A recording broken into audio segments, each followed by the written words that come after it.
Good evening, all my faculty members. I am presenting a case on topic carcinoma right lateral border of tongue.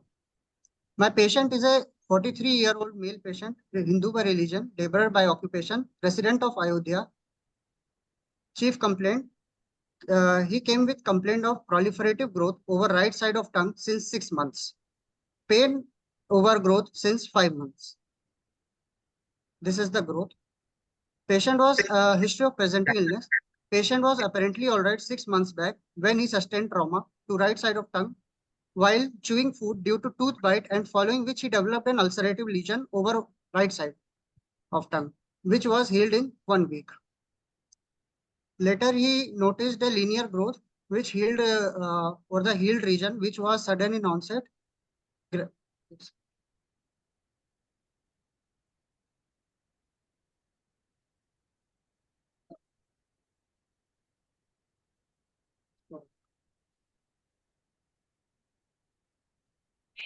Over the healed region, which was sudden in onset, gradually increased in size from the size of grain to and attained a maximum size of growth in 4 months. Growth over right border of tongue is associated with mild to moderate degree of localized pain, which is of burning type over the affected area of the tongue. Pain is radiates to right temporal region. Pain aggravates when food comes in contact with growth and relieved on drinking cold liquids and on taking analgesics.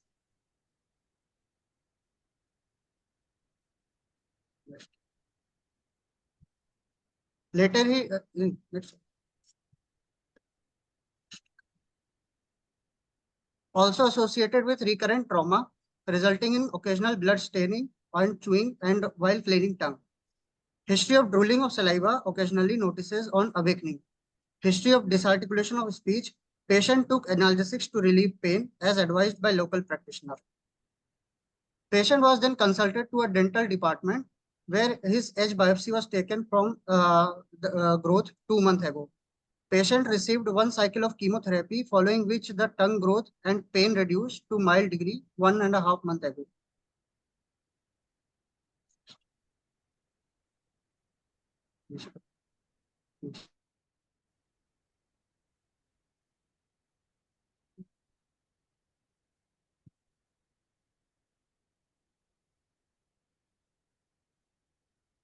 Not associated with any other lesion in the oral cavity. No history of weight loss and decrease in appetite. No history of halitosis. No history of loosened tooth. No history of restriction of tongue movement. No history of difficulty on or pain on swallowing meal. No history of loss of touch, pain, pressure, temperature, taste sensation. No history of any white or red patch in mouth. No history of sleep disturbance. No history of difficulty opening mouth. No history of change in taste. No history of any neck swelling or other adjacent areas. No history suggestive of any distant metastasis. Example, any bony pain, cough, breathlessness, hemoptysis, jaundice, pain or lump in abdomen. No history of any white or red patch in mouth. No history of sleep disturbance or difficulty in opening mouth. Now, past history, patient is having history of hypothyroidism since 6 months, and patient is on tablet thyroxine 100 microgram OD. No past history of diabetes, hypertension, bronchial asthma, any allergy. There was history of silencer burn over the lateral aspect of left leg 20 years back, managed conservatively elsewhere. History of lower gum discharge 15 years ago, conservatively managed elsewhere.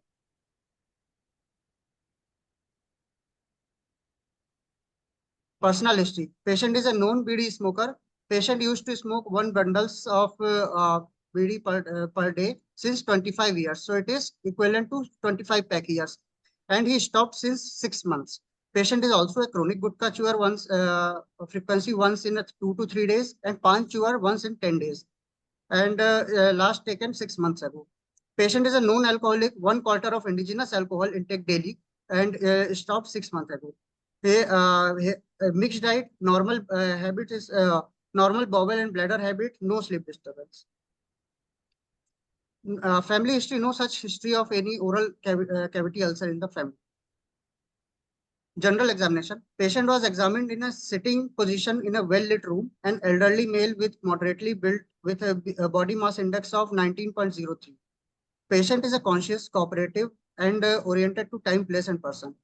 Pulse rate 68 beats per minute taken in the right radial artery. It is normovolumic, normotensive with no radial on radiofemoral delay. Blood pressure is 128 by 88 millimeter of mercury taken in the right arm in supine position by the auscultatory method. No pallor, icterus, clubbing or cyanosis or edema or any generalized lymphadenopathy present. Systemic examination, respiratory system is bilateral, air entry normal, cardiovascular system S1, S2 normal, no murmur heard. Per abdomen, soft, non-tender, no organomegaly. CNS is conscious, oriented to time, place, and person. Now come back to local examination. On inspection, facial symmetry is normal, no deviation of angle of mouth, adequate mouth opening of 3 finger breadth, poor oral hygiene with stained tooth is there, loss of left first maxillary premolar. Buccal mucosa, retromolar trigon, floor of mouth, they all appears normal, and cranial nerve examination are within normal limit. Tongue is slightly deviated to right side on protrusion. There is no restriction in tongue movement. A single proliferative growth of size is 4.5 by 3.2 centimeter present over the right lateral border of tongue. Extent of growth is anterior border is 3.5 centimeter and the posterior border is 8.8 centimeter from the tip of tongue. Now dorsally, it extends 2 centimeter lateral to the midline and ventrally extends 1.2 centimeter lateral to midline. Growth is not crossing the midline and is not involving the floor of mouth or gingivolingual sulcus. Margins are irregular and well defined. Surrounding tissue is normal. Dentition is 2123 by 2123 on right side and 2113 by 2123 on the left side. Lower incisor gingiva appears hyperpigmented. Normal dental occlusion. Neck appears normal with no fullness. This is the picture. On first picture, we appreciate the deviation of tongue to the right side on protrusion of tongue, but there is no restriction of movement. Now on palpation, inspectory findings were confirmed. Mouth opening is 5.3 centimeter, the interincisor distance that is equivalent to 3 finger breadth of the patient. No local rise of temperature present, mild tenderness present around the growth, no loss of sensation in infraorbital and inferior alveolar territory. Lesion is hard in consistency and indurated and do not extend beyond the margin of the lesion. Induration palpable at the base of growth of size 0.5 centimeters. No temporomandibular joint tenderness or irregularities there. Soft palate and uvula is central on mouth opening and also symmetrical. Gingivobuccal sulcus is normal. There is no neck nodes palpable. This is a video showing the movement of the tongue. There is a growth on the right lateral border of tongue, but there is no restriction of movement.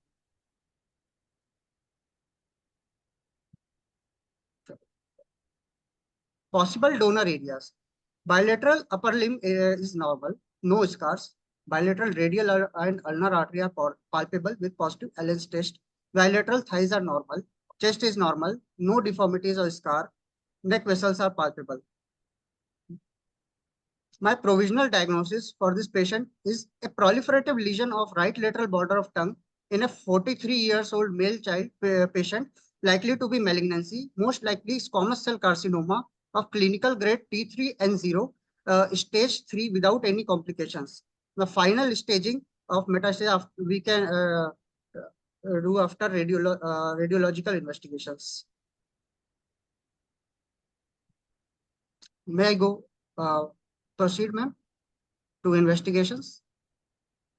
Yeah, you can. On investigations, I would like to do an MRI of face, computed tomography of head and neck, routine blood investigations with pre-anesthetic checkup, metastatic workup like chest X-ray and ultrasonography to rule out any lung metastasis or any liver metastasis. I would like to do right hemiglossectomy with 1 centimeter margin, with right-sided modified radical neck dissection plus left supraomohyoid neck dissection with free flap reconstruction using radial artery forearm flap.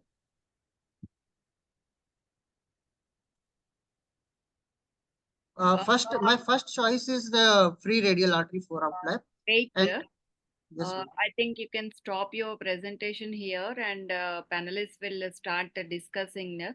Okay. Yes, So yes, ma'am. you gave the treatment aspect till that. So details can be discussed by the panelists. Okay. Yes, So ma'am. they ask questions, you can show your plan. I request the panelists to start asking the questions. 40 minutes will be given for discussion. Okay, I'll start with the permission of other panelists. I would like to ask a few questions. You had Dr. Shivas and Dr. Karthika. You told that there is a history of pain in this thing. Can you describe the pain again and tell me what is the possible cause of pain? Sir, the pain.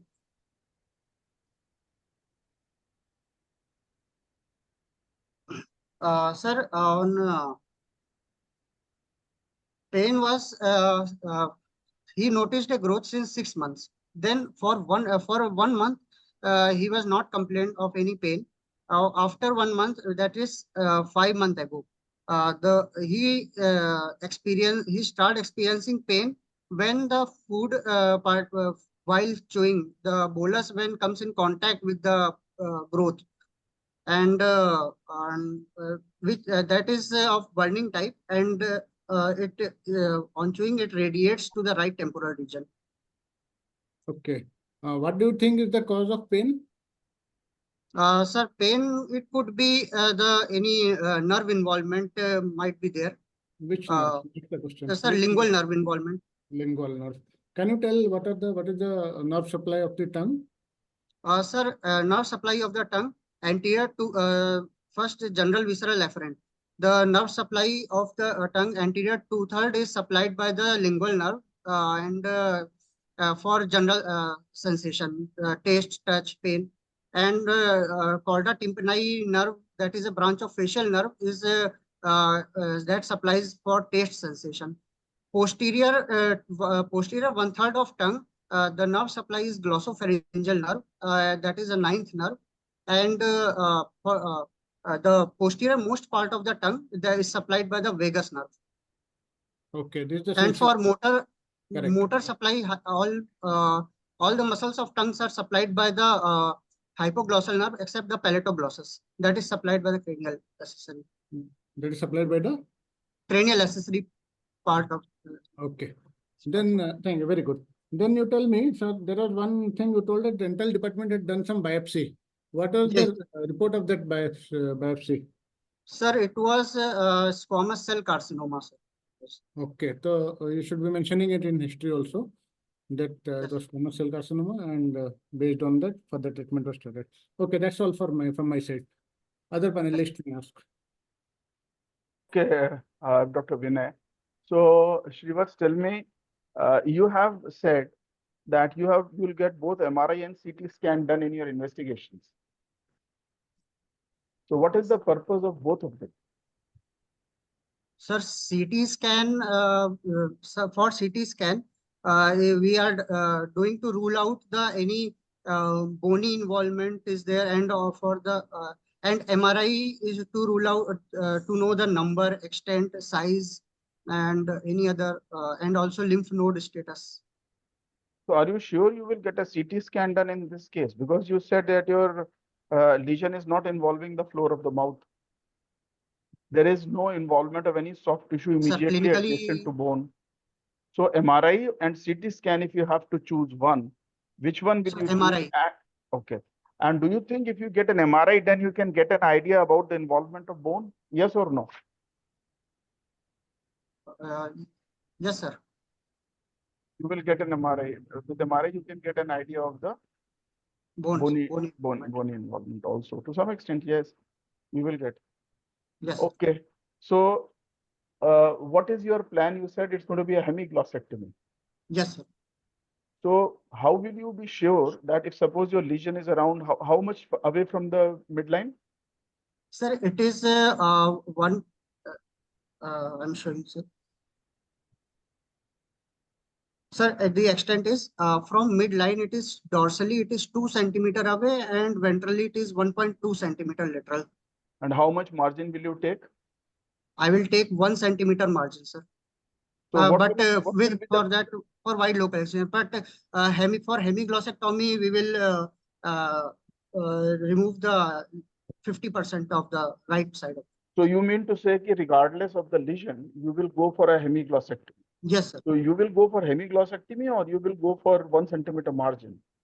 Sir, I will go for hemiglossectomy. Why? Sir, for since the whole anterior that side of tongue, the lymph node lymphatic supply is same, that drains to the. That is a very different thing. Lymphatic supply is same for so many things, but if you are getting clear margins, you think you should excise the whole of tongue posterior 1/3, because hemiglossectomy will then incorporate everything. It is very far from the tip. You will have to excise the tip also. Yes, sir. So why will you go for a hemiglossectomy with a small lesion like this? Sir, It's not small, but you will have to excise too much. So there is no concept of margins, that means, in tongues. actually, this is after he has also received the chemotherapy session 1.5 month ago. So then, So why did he receive chemotherapy first? Was the lesion very big initially? Yeah, patient was giving the history that the pain is reduced to very mild extent, and growth is also reduced. But in Somewhat. tongue, do you think giving chemotherapy first No. is the routine? No, sir. Treatment Sir, modality? elsewhere he received chemotherapy, but in dental department, but it is not. I don't think chemotherapy should be given to this. Hello? So if have you, classified the tumor and have you staged the tumor? What will be the staging in this case? Sir, sir, clinical staging, sir, for Yes. stage 1. Yes, sir. I'm asking you, what will be the stage? You know, even if suppose Yes, you do not remember this is, stage sir, 1, stage 4. 3, sir. This case is a stage 3. So how will you in TNM staging? How will you go TNM classification and TNM? Sir, What will be the T, N, and M of this tumor? sir, it is a T3, N0, and M0 also after Are you sure? ruling out the metastasis. Are you sure that after chemotherapy it is classified like that or it is graded like that? Is there any in Because this on present, classification, if you give chemotherapy or radiotherapy and then after that you try to classify, does the classification change? no, sir. Sir, yes, sir. Classification might change.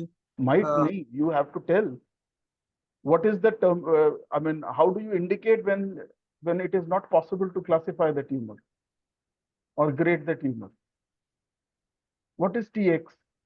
TX, sir, when the tumor could not be assessed. So in this case, what would you say? Is it possible Yes, sir. to assess the tumor? It is not Yes. possible to assess because your chemotherapy will reduce the size of the tumor. So you do not know the margins anymore. Yes, sir. Right? Yes, sir. So at the time when the chemotherapy was given, you don't even know whether it was crossing midline or not. Yes, sir. So then how will you confirm all that?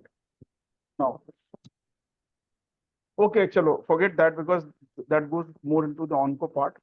So you will do hemiglossectomy and you said you will do a radial artery forearm flap. Yes, sir. Correct? So the floor of the mouth will be excised or not? Sir, floor of mouth, there is no involvement of floor of mouth, but after doing radiological investigation, whether any. So will you also excise the posterior 1/3 of tongue or not? Posterior 1/3 in this case, it is not advised. Why? What is the difference between the anterior 1/3, anterior 2/3, and posterior 1/3? Is there Anterior any 1/3 is. difference? Yes, sir. The anterior 2/3 of tongue is derived from the first pharyngeal arch, and the posterior 1/3 is derived from the third pharyngeal arch. So there is a difference in lymphatic drainage also? Yes, sir. Posterior you one third, yes, sir. Posterior one third supplies the upper jugular chain, sir. Upper So you don't chain need of- to exercise the posterior one third.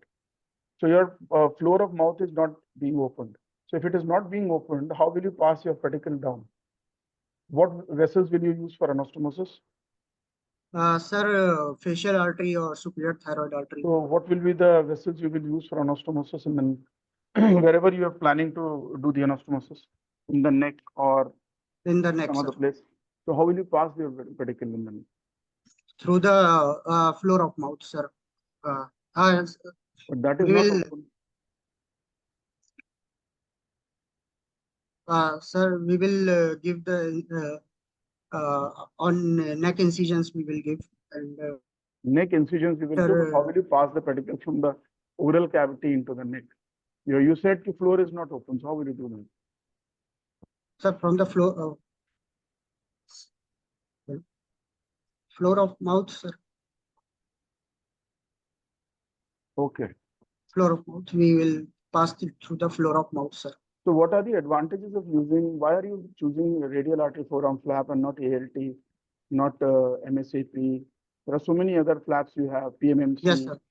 PMMF. You know PMMC meaning with the skin paddle, without the skin paddle. Yes, sir.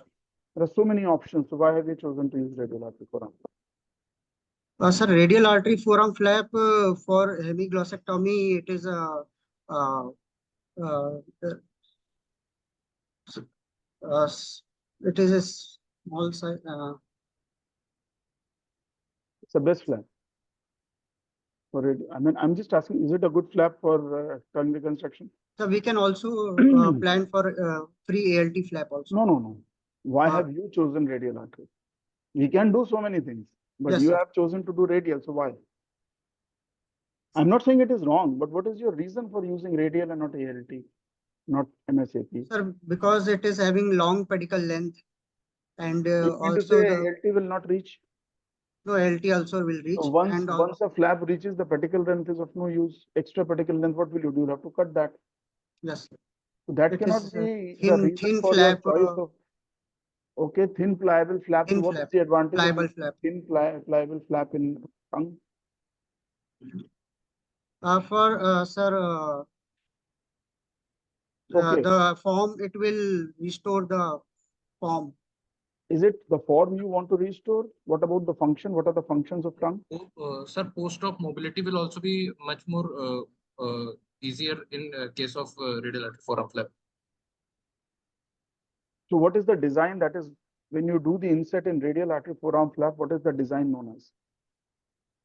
So we for hemiglossectomy, we will measure the defect with the posterior extent and the length of the tongue, So and what accordingly, approximately will be the width of the flap that you will require in hemiglossectomy? sir, it will be approximately 8 centimeter, 7 centimeter the hemi circumference, and okay, it will be a hemi cone shaped will be.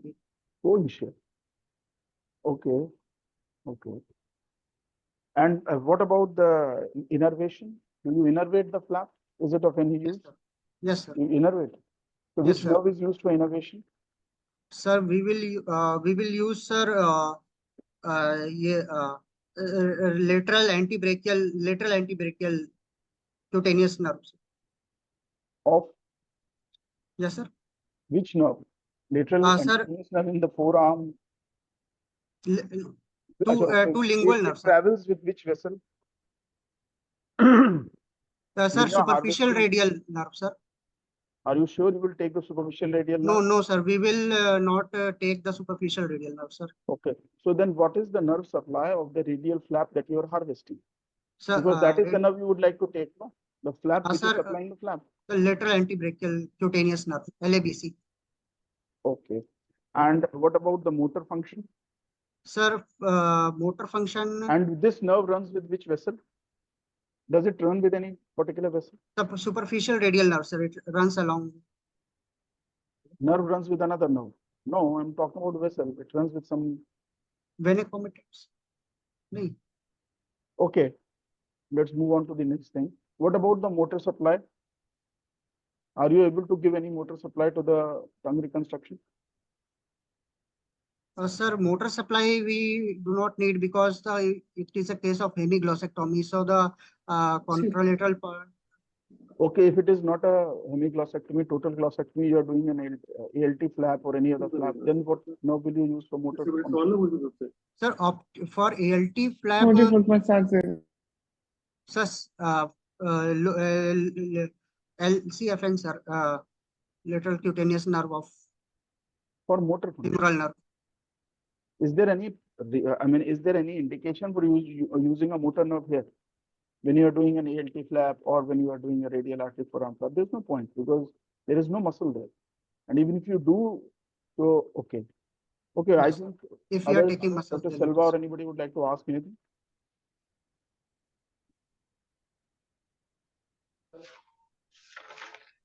Another panelist, sir, wants to ask any question? Dr. Shelva. Yes, madam. Yeah. Yeah, please ask some questions. Yeah. Aside. Yeah. So you mentioned the examination. So see, we are showing because there's a lot of difference between in-person examination and a PowerPoint presentation. But you are showing both the pictures simultaneously. One before chemo and after chemo. I think as Vinay sir pointed out, you should show only one photo because now you are examining only after chemo. So you should base all your examination on only one thing what you see now. You can't combine both the photos during the presentation because it's quite confusing for us to see the size, everything on the patient because one is with hair and other is without hair. Yes. And second thing is, you mentioned about the temperature on examination. So during in intraoral lesion, will we be able to assess the temperature? Immediately, no. So intraoral definitely they have always saliva, so some want to be there, but Sir, generally we will not be able to assess the temperature intraorally for any lesions. Cold intolerance. Yeah. No. Okay. No. This one in intraoral examination or during the ulcer examination, you mentioned about the temperature also. No? Yes, sir. Yes, sir. Tenderness, temperature, that's what I'm saying. So it should not come as routine because the intraoral we just cannot monitor the temperature. Then in the forum, you mentioned about Allen's test. Can you just a little bit elaborate on how you quantify the test and how you do the test and why you do the test? Sir, we do it for the patency of the vessel, sir, patency of the Palmar arch. We block the radial and ulnar artery simultaneously with the use of with two hands, and then after 10 seconds, we open up one of the we open up one of the vessel. I mean, we remove the pressure from one of the vessel. Like if we block both the arteries, and then I will block the radial artery, remove the pressure from the brachial artery, then we can see the uh, uh, return of the circulation on the hand within 5 So seconds. Which one you remove? Yes, sir. Can you demonstrate because you both are available? So Yes, sir. you Ma'am. can Yes, demonstrate and explain what you are doing. So then stop the we presentation. will ask the patient. We will ask the patient to clench his fist and move it 2 to 3 multiple times. Not visible at all. Yeah. So, So I think you have to close the presentation and Yeah. we will block camera. the. Hello, ma'am. Is it visible? No. You have to close the presentation first. Presentation should be stopped. Then, yeah. Now you can show the camera. Yes.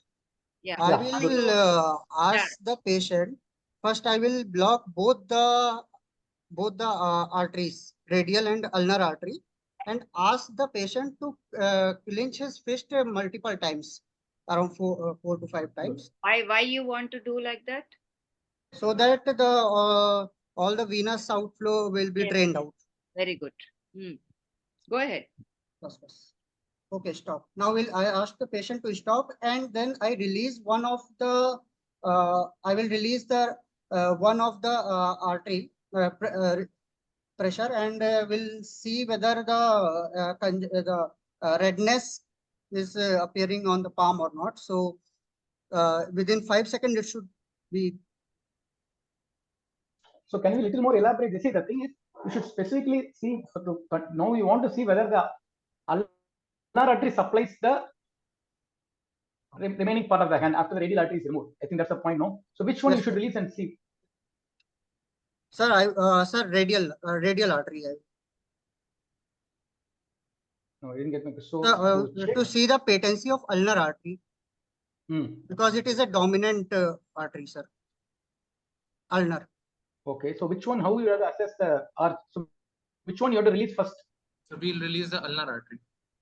Ulnar Yes, artery we will okay. release first, sir. Release. So what is the duration you have to check and where you will check the In the palm we will I check. mean, erythema or the redness. Palm in which area? Sir is Thumb. Thumb. which specifically On the which thumb. area? On the thumb. Yeah, so it should be Molar more aspect focused. of You have to check whether, yeah, yes. thumb. So, yes, so you should cross the arch is patent means you should cross. And what is the time duration? That also matters. Actually, if it's too much delay, then it should be taken into concern. If it So is ideal more time than is 5 around 6 seconds, 6 to maximum you can go. Yeah, that has to be done. One, and then see in the photo you showed, there is slight deviation of the tongue to the right side. Yes, so what do you expect? What could be the reason for it? sir, due to the growth is involving the intrinsic muscles, the intrinsic deformation of the internal deformation of the tongue, sir, it is there, and so it is deviating towards one side. Okay, so what are the muscles, intrinsic muscles? Intrinsic muscle, there are 4 pairs of intrinsic muscles are there. Superior longitudinal muscle, inferior longitudinal muscle, transverse and vertical muscles. Okay. So one more thing you mentioned, there is a drooling of saliva. Yes, a lot of drooling of saliva. So what could be the reason? So it means the patient is not that able there's an increased salivary secretion. Yes, sir. So you mean there's an increased salivary secretion or not able to swallow? So what is the reason? Sir, it may be the patient not able. Patient is not able to swallow the saliva, and also due to the pain, the secretions increasing. So just since you just mentioned very good about the detail about supply, nerve supply. So what is the nerve supply for the salivary secretion?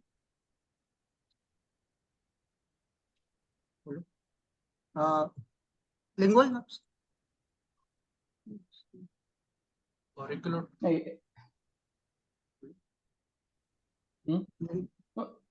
So they are also supplied by the same chorda tympani and glossopharyngeal, but there are parasympathetic fibers through the salivary nucleus. They supply the same thing. Yes. So because of the nerve irritation, they cause increased secretion of salivary secretion, but they also travel through the chorda tympani and the glossopharyngeal. So that causes an increased secretion. Yes. And in one of the thing you mentioned, it's actually just about the history. I just want to ask. You mentioned it's a patient Hindu.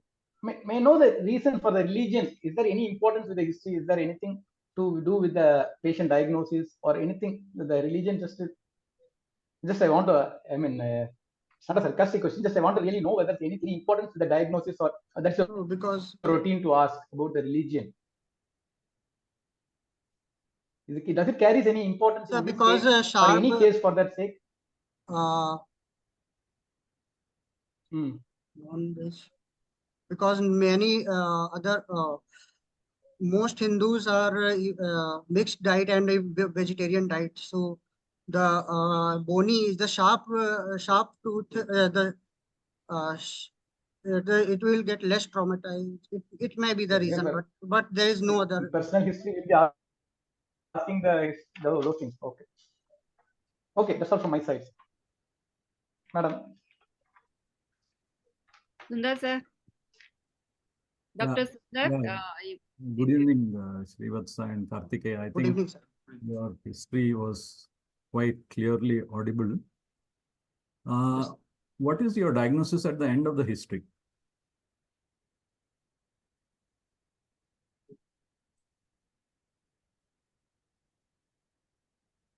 Sir, it is a proliferative if required. ulcer. No, sir. No, sir.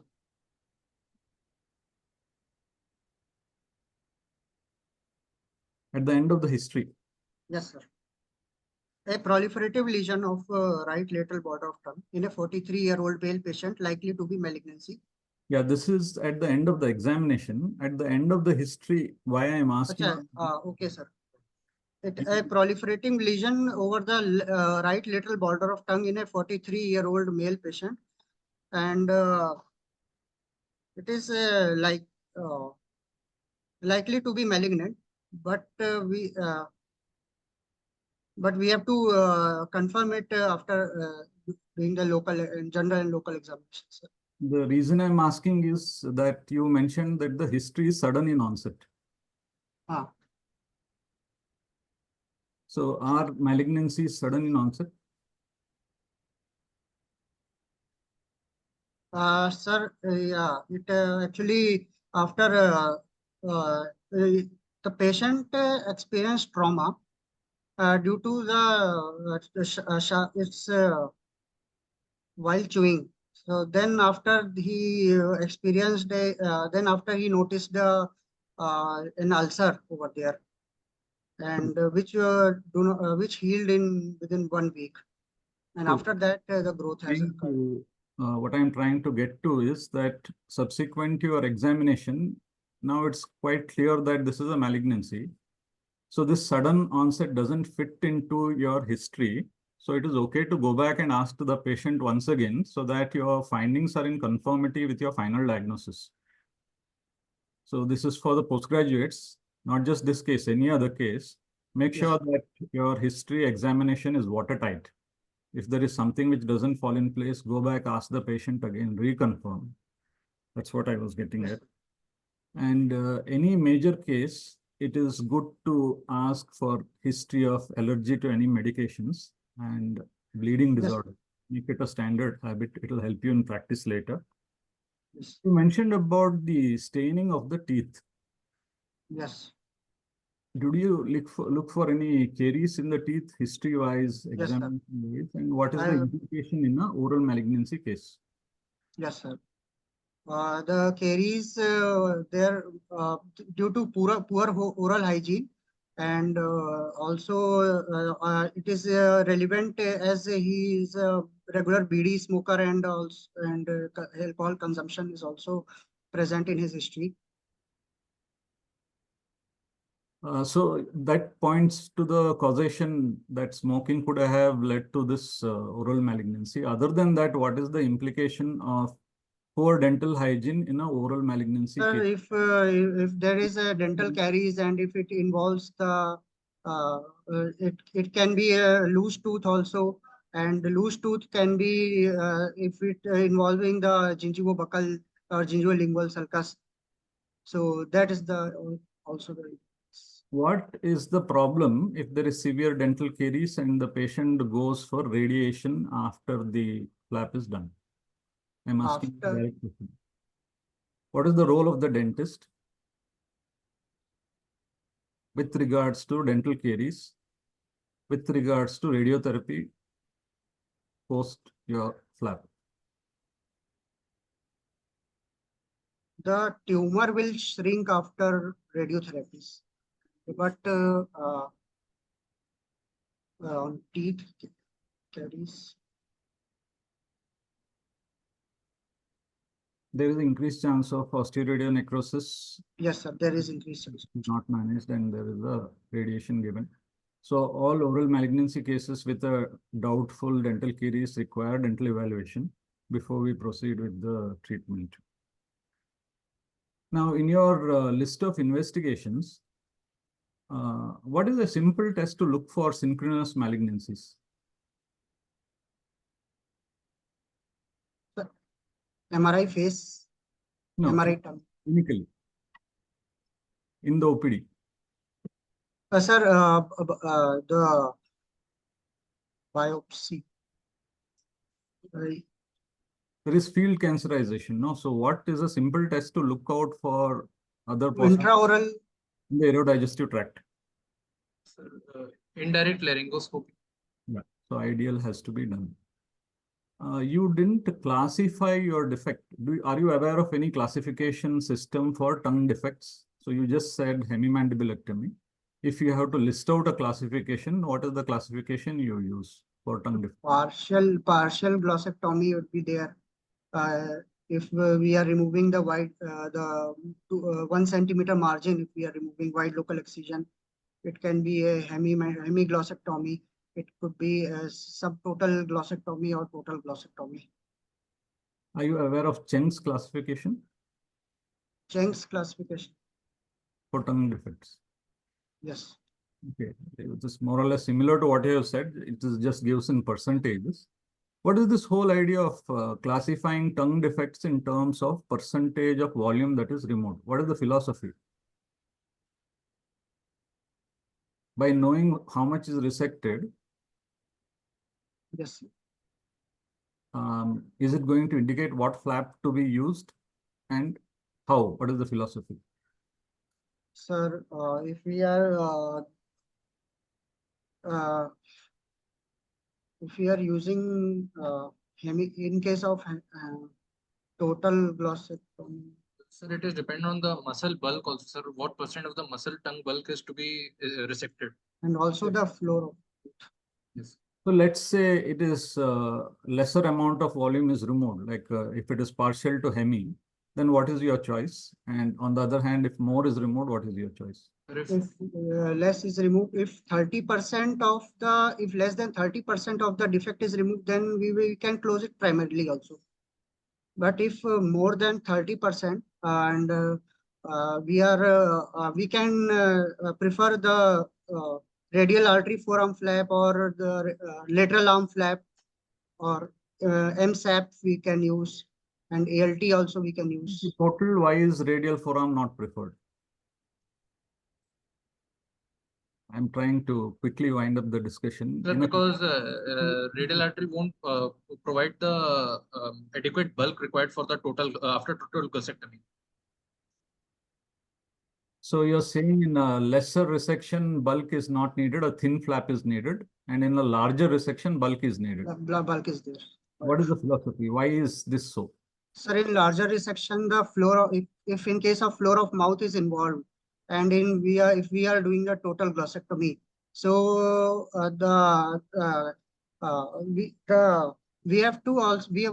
we need to cover that. We need to fill the floor of mouth also, and that's why we have to about cover that. The mouth, or is it about helping deglutition? Yes, and also helping deglutition and speech. Better functional outcome, we'll have to use a much bulkier flap. So to put it simply, in a lesser resection, the remaining tongue should be able to move your flap around. So it has to be a thin flap. Yes, sir. Whereas when the resection is larger, you need bulk so that the patient, by mere closing and opening the jaw, is able to now get the bulky flap in touch with the palate, and that will facilitate swallowing. Yes, sir. You didn't mention what incision you will take. What is your approach? Are you going to do a lip? Sir, we will go with the, if for neck dissection, we can give a visor incision also, or Schobinger. Showing the approach and procedure you show, because you didn't you just gave the diagnosis. You can show the slides if you have. For no slides for incision. Okay. But incision, Schobinger incision, I will prefer, which the incision is traverses from the mastoid region up to the midline, and also S-shaped incision from the middle of the that incision. We will vertically S-shaped incision we will make. So for the primary lesion, what is the approach? Will you do the tumor first or the neck first? What is the sequence? We will do, sir, neck. If so, what is the reason? Sir, Sir, neck first, sir. No. What is the idea behind that? Sir, because the spreading might be there. In case if we remove first the tongue, if we remove the primary, then the chances of spread is higher as compared to the. What is commando operation? Combined mandibulectomy and neck dissection operation, sir. Okay. In that case, Okay. yes, sir.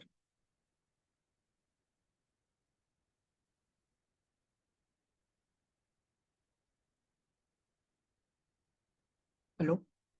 Is there time, madam? Show the plan you have made. You prepared some plan, no? This is the free radial artery forearm flap. So I have made the template according to the shape of tongue. What we have to need.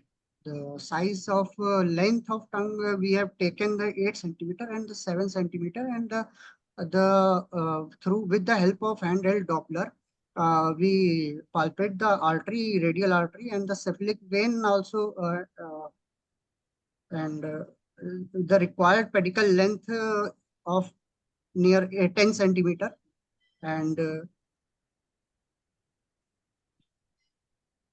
we can harvest the radial artery forearm free flap. So how will you choose which hand to use? Sir, non-dominant hand, sir. So this patient is a left hand. Yes, sir. This patient is a Dominant? left-handed. That's why we have chosen the right hand for this patient.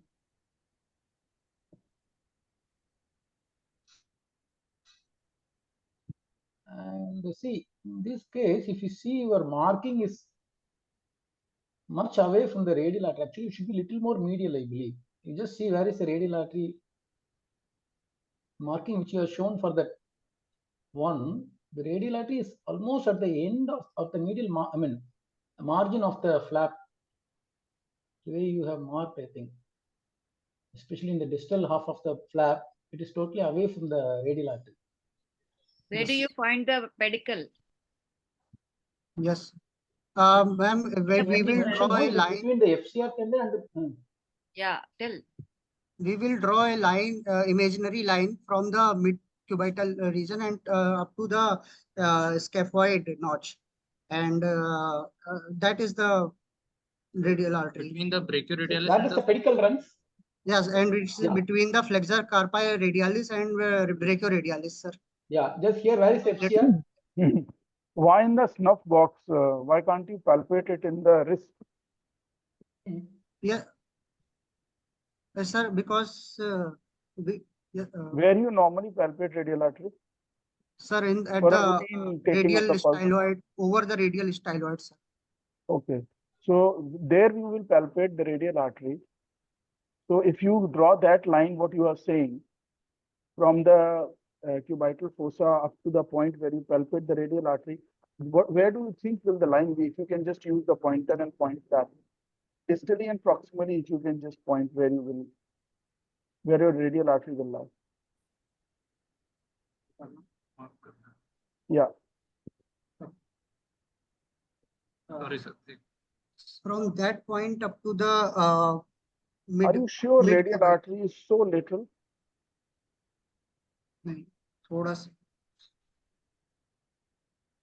No, this point where you have put this end here, where you can see distally, here where will be the radial artery?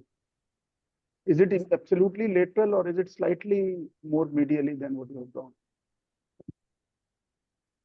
Slightly medially. It will be slightly medial. Correct. From the we are drawing the line. Yeah, and here you will palpate the radial artery. Brachial, yeah. Brachial you can palpate in the cubital fossa, right?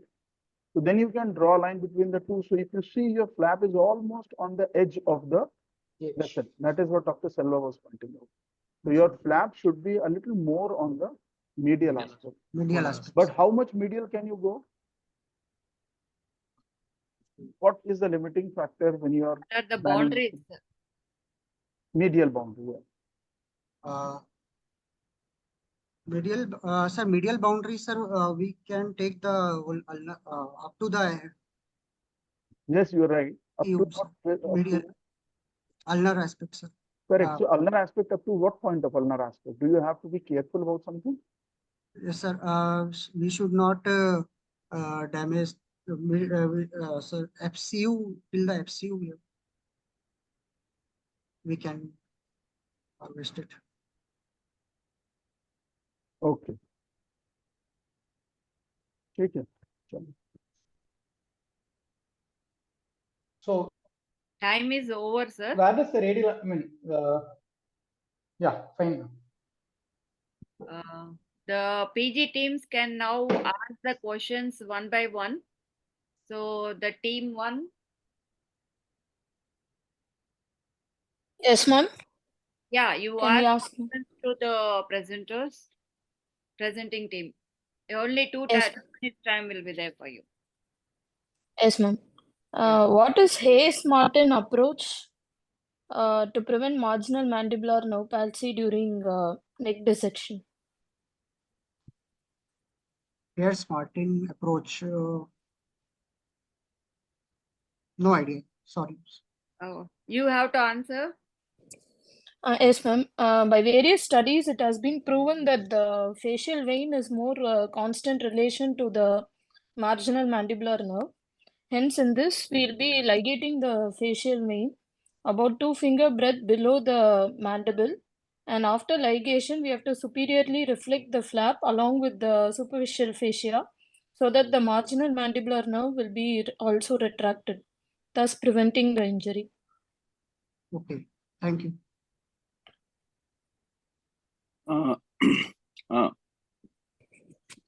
Good evening. Myself, Team Jipmer. Good evening. Any other flap in the forearm other than radial forearm flap, which can be taken Ulnar as a artery free flap? ulnar artery perforator flap we can use. Lateral arm flap we can use. Okay. What is the advantage of that flap compared to the radial artery flap? Advantages. We can primarily close it also. No. Can I tell? More perforators as compared to the radial forearm flap. No, not. I will tell the answer. That one is the advantage is it will be less hairy skin compared to the radial forearm flap, okay. And also it won't be easily visible. The scar won't be easily visible because it will be covered on the radial another side. The scar won't be easily seen. That is the two advantage. Okay. Team 4. Team 4. Yeah, from Stanley Medical College. Yes. There are a few muscles present in the tongue. Can you name it? There are intrinsic and extrinsic muscles. There are 4 pair of intrinsic muscles: superior longitudinal, inferior longitudinal, transverse, and vertical. And extrinsic muscles are genioglossus, hyoglossus, styloglossus, and palatoglossus. Okay.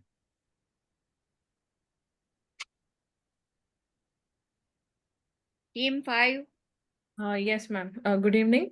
One by one, you introduce yourself and ask the questions. We need not announce. Okay, ma'am. This is Team 5. While harvesting a radial artery forearm flap, we can encounter few of the anatomical variation. Can you name a few of them and which is the most common one?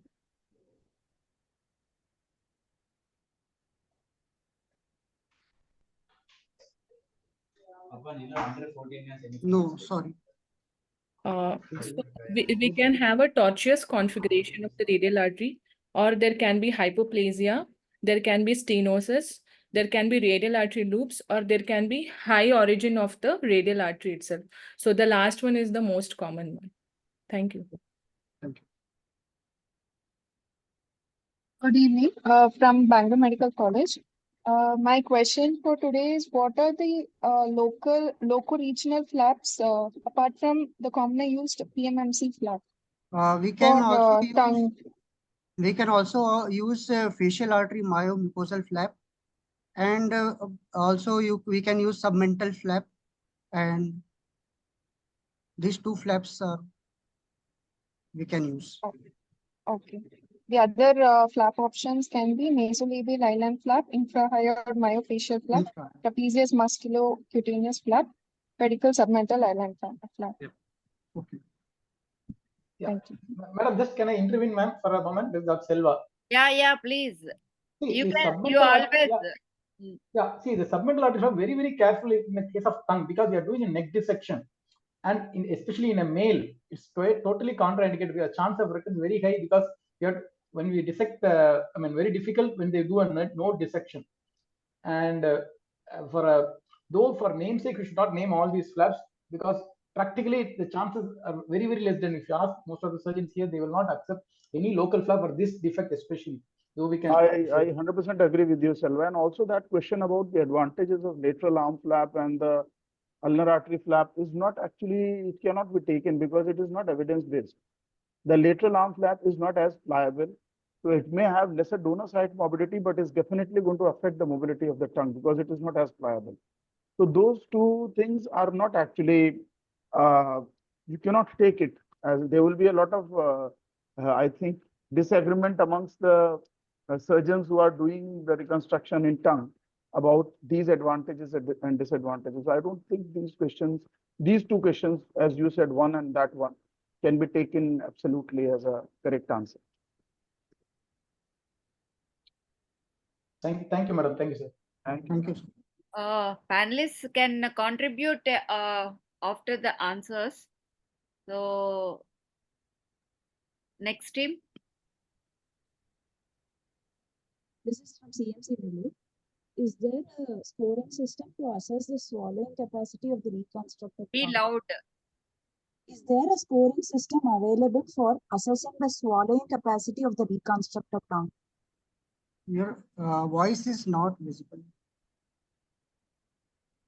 Hello? She's asking, is there a scoring system for tongue swallowing for tongue and the function of tongue? Is there any scoring system that exists for that? Post-operatively. Post-operatively after reconstruction. reconstruction. Yeah.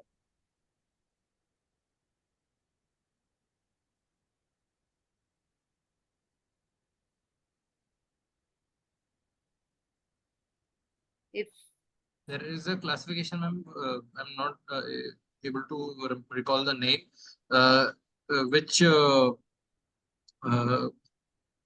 determines the quality of speech, the quality of the ability to swallow. Both are there in there.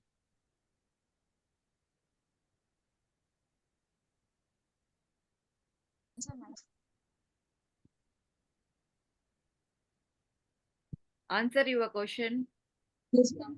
It is called the swallowing ability scale, which takes into account the method of food intake, the consistency of food intake, and the time duration taken for food intake. Each has 5 scores and totally 15 is the maximum score. Thank you. Is there any name given for that scoring? Swallowing assessment score, SAS score, ma'am. Swallowing assessment score. So these components also, how you give the scoring 15 means? Each has 5 method, whether we take totally oral or need for assistance, and the consistency, whether all foods are able to swallow or liquids or viscous, and the time duration. Is it acceptable, panelists? I'm not sure actually. Where have you read this scoring system? Because there are many scoring systems which appear in the papers. So has it been acceptable or has it been validated for Indian patients? There are a lot of things that you need to actually confirm before you accept a scoring system as a standard. And I'm not sure if it is a standard scoring system. I don't know. I mean, any standard system, sir? Is there any standard system? No, there is not. I mean, it is as far as I know, no. Because when we have to write a project, we have to get that validated first for the Indian patients, any scoring system. After that only it is approved by the ethics committee in India. in the institutional ethics committee, and it goes further. I don't know actually about this particular scoring system, but I will have to, who's the person who's asked the question? It's, Which team? CMC value. So where have you read that scoring system? We are following it in our institution. You follow at your institute. Okay. Okay. Is it described by any other person or you made it at your institute? This is an acceptable system in European Association, but India we are. Okay. Right. It has to be. It has to be universal system. Even then, if institute is following, sir, that also can be known to people. So it has to be published in a national journal or international journal somewhere. It can be acceptable. She is telling that can be taken as universal. European countries it is used. Which journal? Which journal it was published? CMC Value team. Yes, ma'am. Can you tell me the journal and the author of the article? It is available in the European Association Otolaryngology of Carcinoma of Journal, ma'am. Author Tarsitano from Italy, ma'am. Okay, you share that article in group. Okay. Yes. Right. Next team. Good evening, everyone. I'm Dr. Sri Krishna from Sabdajam Hospital team. I would like to ask, do you know any pre-functional muscle transfer options for dynamic reconstruction of tongue? Gracilis muscles. Okay, and any other? We can also use rectus abdominis muscles. Okay, any other option? In radial forearm again?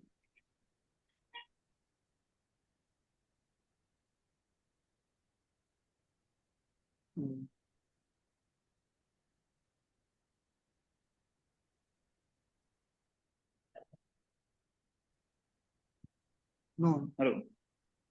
Okay, you can also use brachioradialis muscle along with the radial forearm. Okay. Okay, thank you. Yes.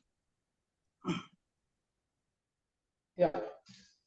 Again, in this, just to add a point, this has been, I also read this thing, but it's not very commonly done. The brachioradialis with this, because the bulk is very less and very not that much, used that often. It has been described in the literature. I read that article, but not commonly done. But for to mention, we can do that. Okay, sir. Thank you. Will get the marks for the answer. Even for asking question, he will also get. Yeah, next team. Good afternoon. This is Sonika from RML Hospital, Delhi. My question is on examination, if the lesion is having a verrucous appearance, so what is it that we need to keep in our mind during while coming up with the diagnosis? In verrucous lesion, radiation, we have to keep in mind the post-operative radiation. Regarding the etiology? The leukoplakic plaque, it is can arise. It is pre-malignant lesion, and actually, we have to think it could be because of HPV. The papilloma virus could cause this lesion. And my second part of the question is, if the HPV status of the patient is positive, how would that differ your treatment plan? In that case, we should aware that there is no active lesion on that for HPV, and also around the tumor site. Right. So yeah, exactly. The answer is that the treatment plan does not really change. So we still go ahead with our resection the way we have planned and the reconstruction the way we have planned. Maybe in the post-operative period, we might give lesser dose of radiotherapy because HPV, the tumors because of HPV tend to have good prognosis, but other than that, the treatment plan remains the same. Thank you. Thank you. Next team.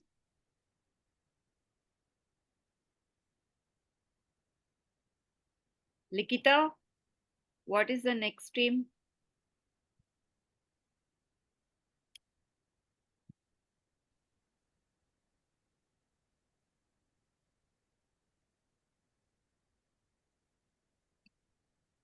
Any team is left? BJMC Pune has not joined. The next team can ask questions. What is the team you please announce? Is there any list with you? Kilpauk Medical College. Good evening, ma'am. It's Team 11. Can you please tell us some, if you want to provide any, if you want to take what precautions you will take while doing a radial forearm harvest, flap harvest? While harvesting the flap, we need not to damage the superficial radial artery. We have to nerve. Superficial radial nerve should be preserved, and we have to. We should be suprafacial. The fascia. After we are we reach the level of that palmaris longus, we go inside the fascia, and then that at that time we have to be. For majority of the dissection, it has to be suprafacial, and near the vessel, it has to be sufficient to include the vessel and the nerve. If we want a antecubital, that lateral antecubital nerve. We also stay above the paratinum so that the graft take could be good later. Yeah. Yes, yes, we can.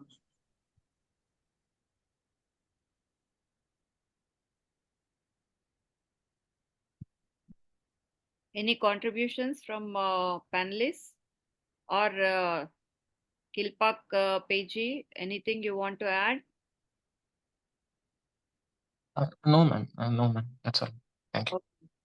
Then next team, MMC. Good evening. Good evening, ma'am. I'm here. Yeah. Can you please throw some light on compartment tongue resection in case of CA tongue? Compartmental tongue surgery or compartmental tongue resection in a carcinoma tongue. Compartment.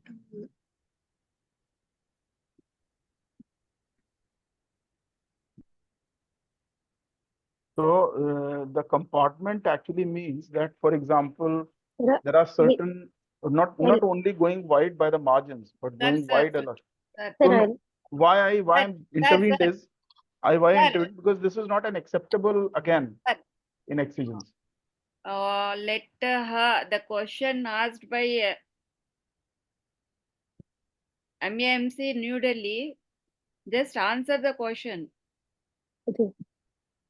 It is not a destined procedure, but a newer concept tells that anatomical approach to the disease, that is CA tongue, is to remove the primary lesion along with its potential pathways of progression via the muscular, lymphatic, or vascular within the compartment. So the surgical excision is okay, but some articles say that long-term oncological efficacy is good. Okay.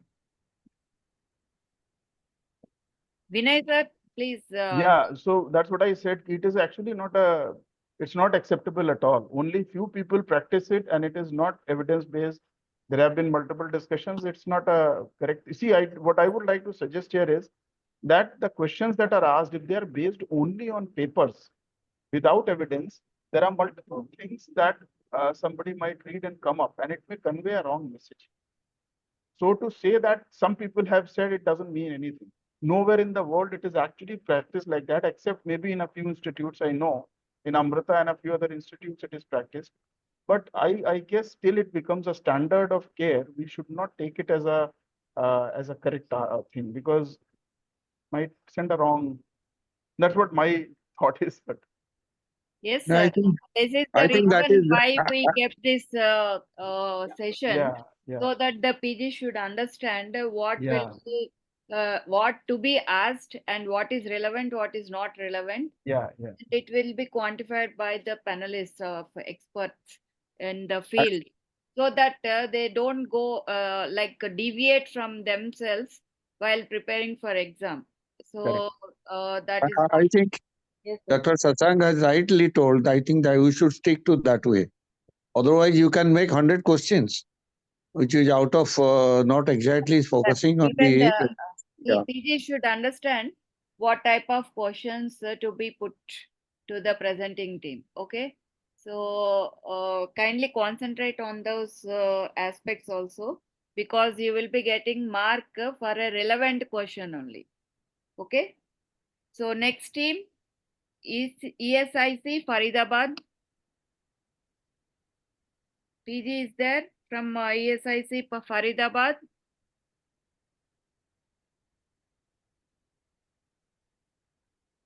Ma'am, ESIC and SRMC have not joined, ma'am.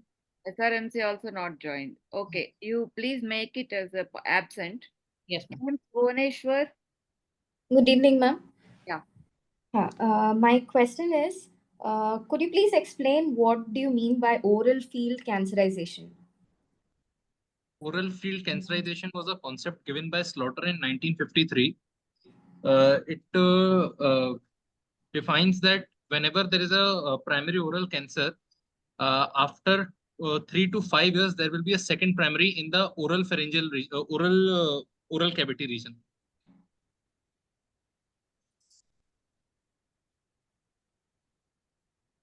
And it basically the reason behind is that the cells have modified the cells have the carcinogenic property, but they may not be the synchronous lesion, but they may occur after 3 to 5 years, which was commonly seen. My answer would be oral cancerization.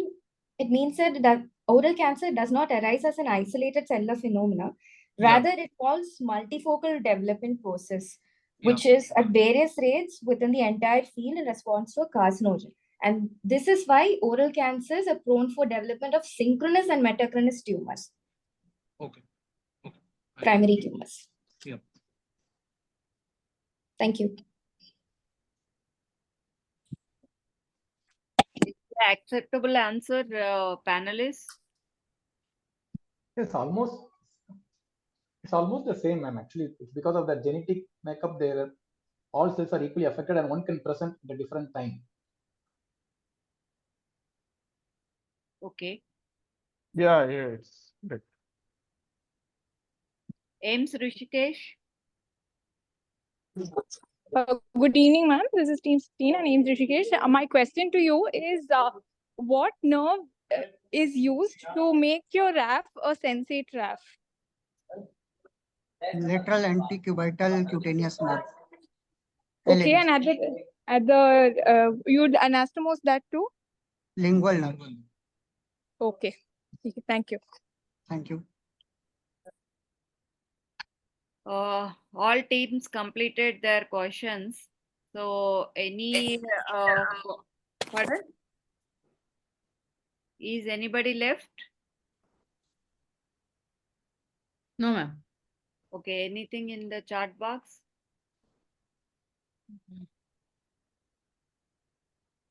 What is the justification in doing bilateral neck dissection in this case?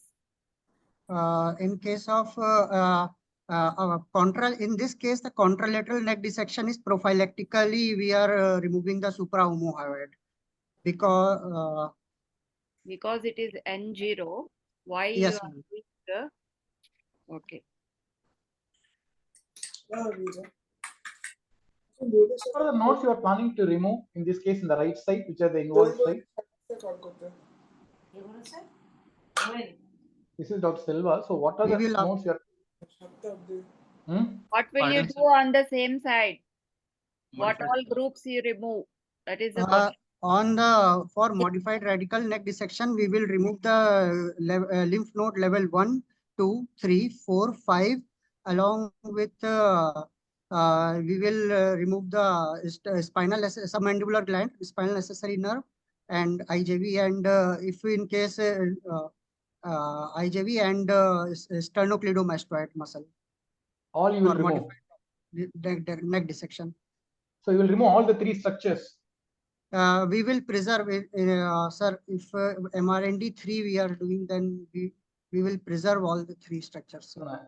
What I'm asking, my question is, what will you remove, or what dissection you are going to do? You may not say, I may this. What will you be doing, and what will you remove? Which What will you preserve? What will you remove? Only level 1 to 5 lymph node along with submandibular gland. Okay.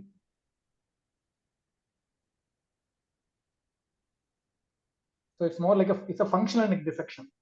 Yes, sir. Right. Yes, sir.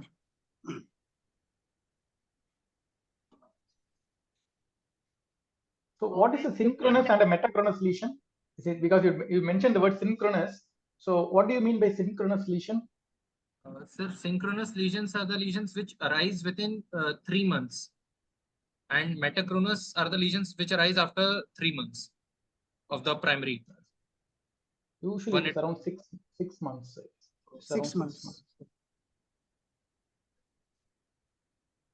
Okay, sir. Yes.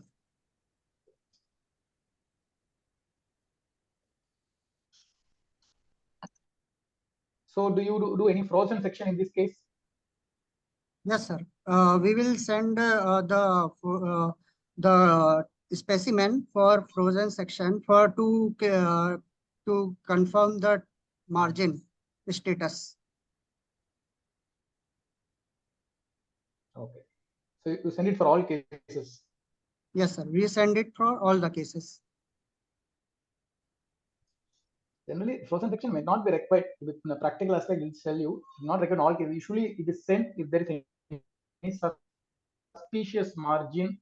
Usually, send it. Otherwise, because they even in the frozen section, they will not see all the margins. Usually, we mark 1 or 2 margins which are really we suspect or doubtful lesion, especially after RT other things. So that they will come back and we will link the margin and send it. They will get back saying that this is positive or negative.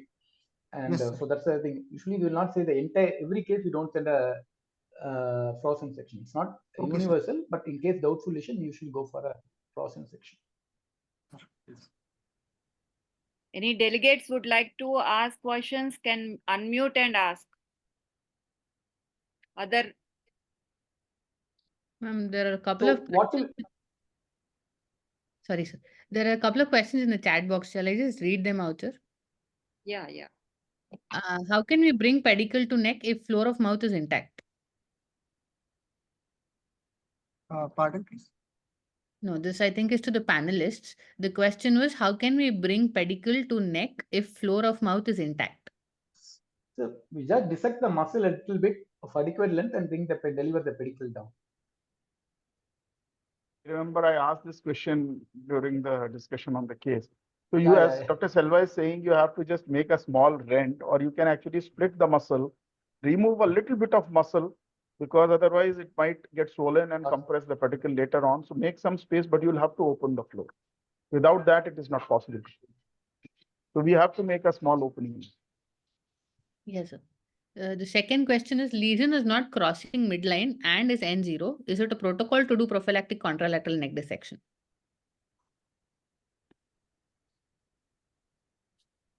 So again, here if you see, there are a lot of papers for it and against it, and there are also individual protocols for an institution. But I think I'm not a person to exactly say, but when they say prophylactic dissection as per the institution protocol, I think it not be a wrong decision. Because it's they said it's a T3 lesion, I think, because they're already going for an adjuvant. So it's little advanced tumor, so we can go for definitely consider for a opposite side the prophylactic neck dissection, supraoma higher. In this case, I think they will definitely do contralateral neck dissection because it was given chemotherapy. The actual extent of the lesion may be masked now because of chemotherapy. That is first thing. And the other thing is that in tongue, it is said that there is a lot of crossover as far as I remember. So mostly in tongue, a bilateral neck dissection is what is generally done. In cheek, you may get away with a single ipsilateral neck dissection. Noted, sir. So another question, another suggestion actually, I mean, suggestion from you. Any article or book to refer to regarding rehab of tongue post-operatively for swallowing and speech? Any guidelines or protocols that the students can refer to? Book or guidelines? Guidelines may be there, which we have also got uploaded on, but they are not in great detail. They are more on reconstruction. And swallowing, yes, swallowing and speech therapy is required. So the patient has to be referred to the speech therapist. There is a lot of changes the patient needs to do in his lifestyle. So for that, yes, but I don't specifically know any book where it will be written. I can't. I mean, there are many oncology books, but in plastic surgery, I don't think too much of details is given in that. We can discuss it. Yeah. Yes, sir. Anything regarding the diet which they follow patient, especially after a total glossectomy, how will?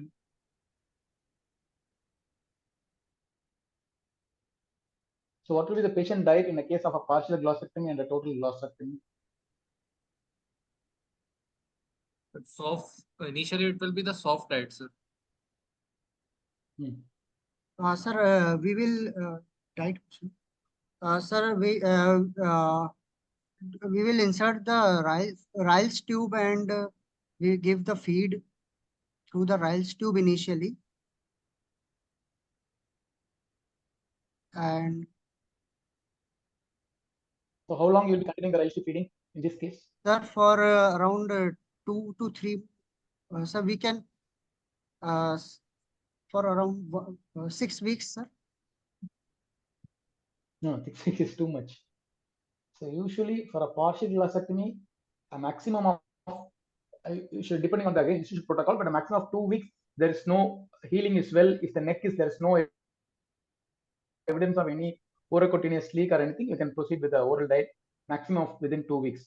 But if you're really confident, even by 10 days should be a good time to start with. If there is a no neck collection, the healing intraorally, what you see is good. And in this case, if the floor is intact, definitely you can start with 10 days time. And to begin with, start with clear fluids for a day or two and gradually increase to a semi-solid and solid diet. Yeah. And what you have to be careful is that don't give very hard and hot food. The reason is that the flap is insensate.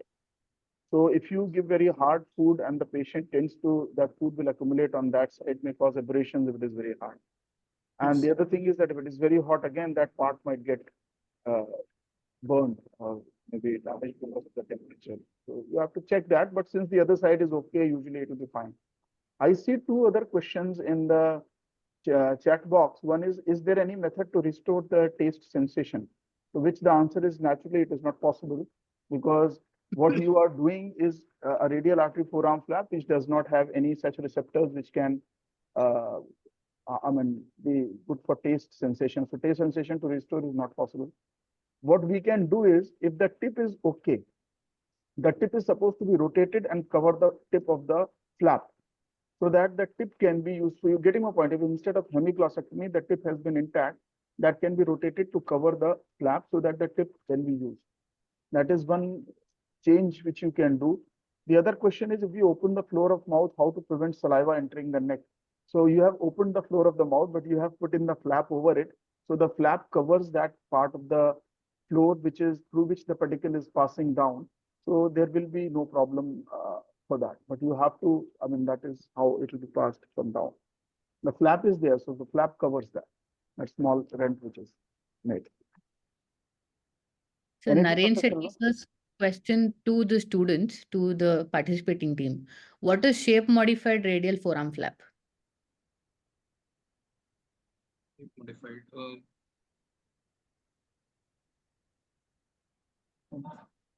French lobed in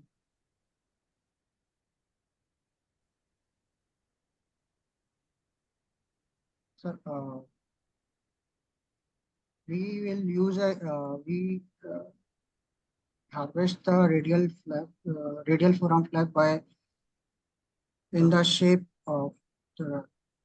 You can use a bilobed or a we can modify the shape in order to cover the floor of the mouth as well as the lateral border of the tongue in case of hemiglossectomies.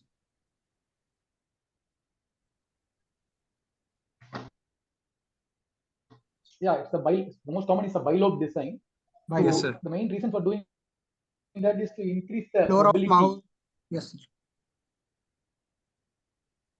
Yeah. So who designed first described this bilobe design? Any idea? Who published? It's just an additional question. It's one of the famous person. That's why I just want to ask. Urkane et al. Urkane. As far as I know, shape modified is by Matev, and it was about achieving primary closure in the forearm by taking along multiple perforators a longitudinal shaped radial forearm flap, which can then be configured to wider flap.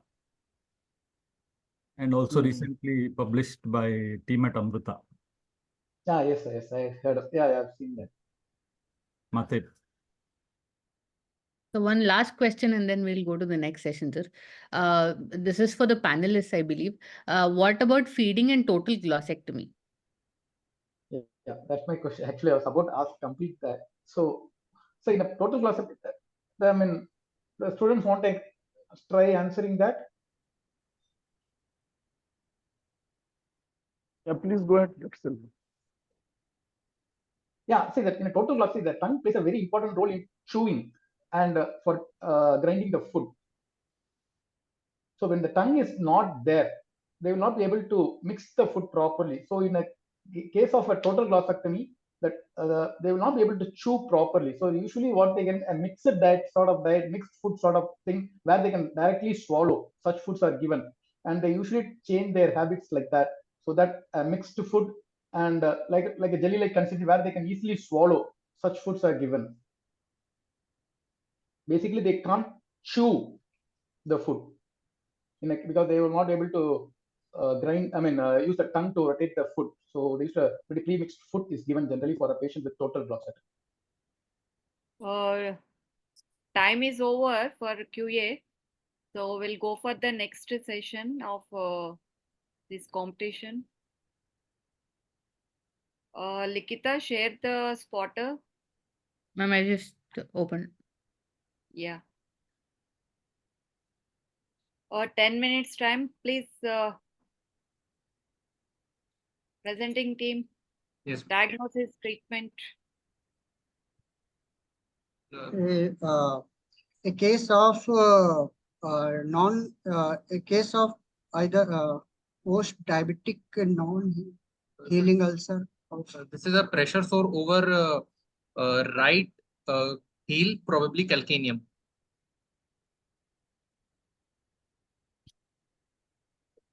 Yes, tell your treatment also. Initially, if there is slough, we will try to debride the wound and ask the patient to maintain local hygiene, and also we'll give offloading shoes to the patient. What features make you feel that it is a pressure sore? Pardon, sir? What features make you feel that it is a pressure sore? Why did you say that it is a pressure sore? Sir, because it is on the pressure bearing area, and it is the sore is on the bone against the bony prominence in the dependent area. So pressure sore will generally happen when a patient is lying down on a bed for a prolonged time. Yes, so sir. do you expect a pressure sore on that area, that location? No, we will expect the pressure sore over the posterior aspect, sir. So this is okay. This may not be a pressure So sore. this is a this can be a. So this is a repeat. Non-healing ulcer. Non-healing ulcer. This can be a non-healing ulcer. Is it an acute non-healing ulcer or a chronic non-healing ulcer? Chronic, sir. Chronic non-healing ulcer. So what are the features which make you say that it is a chronic non-healing ulcer? Sir, a trophic ulcer. It might be a trophic That's ulcer. okay. But But what features? non-sensate. How do you make your judgment that this Sir, is it is not inflamed. Sir, there are no signs of inflammation, redness, around the wound. And the bed There is gradual granulation tissue which is there. pale granulation at the bed. What about the edges? Sir, punched out edges, sir. Very good. So these three features are showing. So what could be the reason for this kind of ulcer? Sir, it can be any patient with diabetes, diabetic foot. It can be, or any immunocompromised patient. If any. Why do you say immunocompromised? Why will they have this kind of ulcer? Please phrase your question, sir. Again. Pardon, sir. Why do you say immunocompromised? Why would they have this kind of ulcer? Sir, post-traumatic, if there is any trauma-related injury or the healing, wound healing is not so. Correct. So can you tell me just briefly what are the stages of wound healing which might have got affected in this? Which stage of wound healing might have got affected? The stage of inflammation, stage of proliferation, and the stage of revascularization is there. So stage of prolonged stage of proliferation is there. Okay. Other panelists may ask questions. Okay, so you have mentioned so many reasons. You should also mention about reasons like spinal injury or any nerve injury also. No? If the chronic ulcer, yes, I think that's also an important reason for such cases. Yes. And one more important finding, what you have to say is margin, that's increased callosity. Yes, sir. Around the. Indicates it's a chronic ulcer. So the first evaluation, apart from that, you should evaluate the sensation in the foot. Apart from the regular screening, you should also do the. So how will you proceed in this case? First, we will counsel the patient to maintain a local hygiene and to prevent the further injury, because it is a insensate area, and we will send the culture of this wound, and we will the diabetic workup and general blood workup we will do, and after daily dressing, and we have to excise the margin, and we will proceed debridement of the. Sir, for further Before going to that, no, will you at least do an X-ray to check? Yes, sir. For to rule out any osteomyelitis. Osteomyelitis. To rule out osteomyelitis. Yeah, bone involvement. And will you check the nerve sensation in the foot for say any case of trophic ulcer, especially in the heel? So what is the nerve supply in that area? What is the root level? Can you just tell me what is the nerve supply in that area specifically? S4. No, S4. So what's the nerve? At least tell me then we can see the root. No, it's a calcaneal branch of the posterior tibial nerve. Posterior nerve, when they give the medial and lateral plantar nerve, before that it gives one calcaneal branch. This will be the calcaneal branch of the posterior tibial nerve. The root level is, I think, it's S1, S2. S1, S2. So you have to check for the spinal level. In these cases, since you're not, you're just showing a picture, you should have a thorough examination. Apart from the routine history, also examine the spinal cord, give tendon reflexes and the sensation in the other parts of the foot. Okay, then definitely you need an X-ray in these type of cases, because a chronic ulcer, look for any osteomyelitic changes. So then what will you proceed? How do you want to proceed in this case? Sir, we like to provide a flap cover for this patient. After debridement, thorough debridement, we will go on for the flap coverage. So what flap cover you want to give? We can do medial. Reverse oral artery flap cover. Medial. We can also go for reverse oral artery flap. Or medial plantar artery. You can also say, you say I will do. I will do reverse oral artery flap cover. So okay, will reverse oral artery flap reach this point? Because once you debride, I think it will reach the distal part of the heel pad. Will a reverse oral comfortably reach that area? So medial plantar artery, I will like to. Medial plantar, right? So it's based on the medial branch of posterior tibial artery. Okay. So what any other local flap?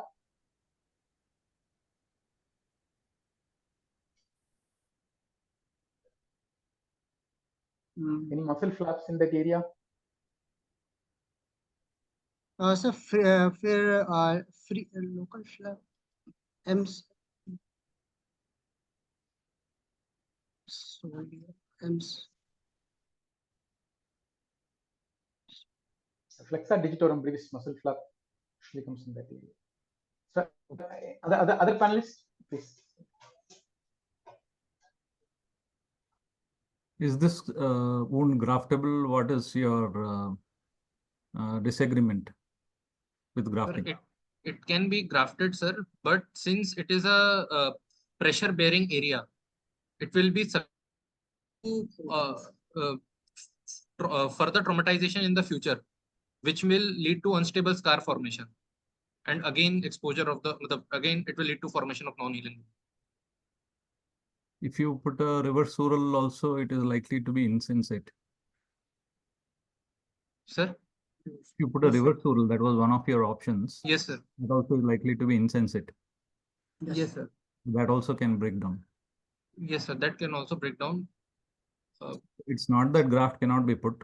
The thing is whether patient can maintain after your procedure, how well he can take care, how well he can offload. Those things are also important.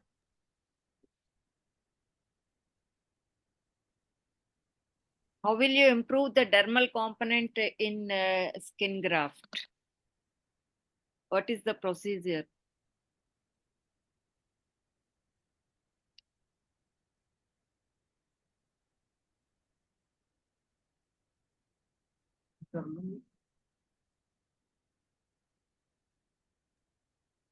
Madam's question has the answer in it.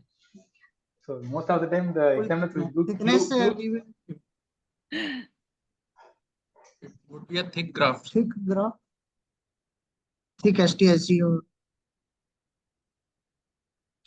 It's a weight bearing area. That's why I'm asking if the patient is can not apply any flap and the conditions are not feasible. So how will you do strengthening of your skin graft? we can apply dermal substitutes also. Okay, that is one because it is available now, but olden days it was not there, isn't it? Yes. So at that time, how the surgeons used to build the weight bearing capacity with only skin graft. Yes, ma'am. So it is called overgraft. So repeatedly they used to remove the epidermis and put the graft. So repeatedly, if you do like that, the dermal component improve. Okay. Okay. So that is the procedure called overgraft. Yes, right. okay. Time is up, ma'am. Can we go for the Yeah. Please. You maintain the time. Go for next.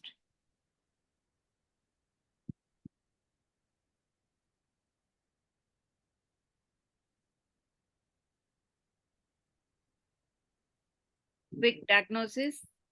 What is it?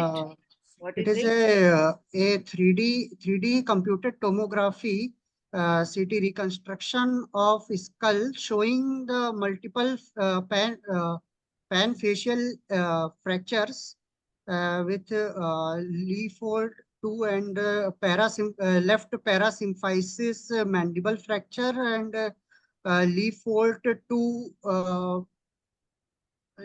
2 fracture and along with nasal bone fracture also.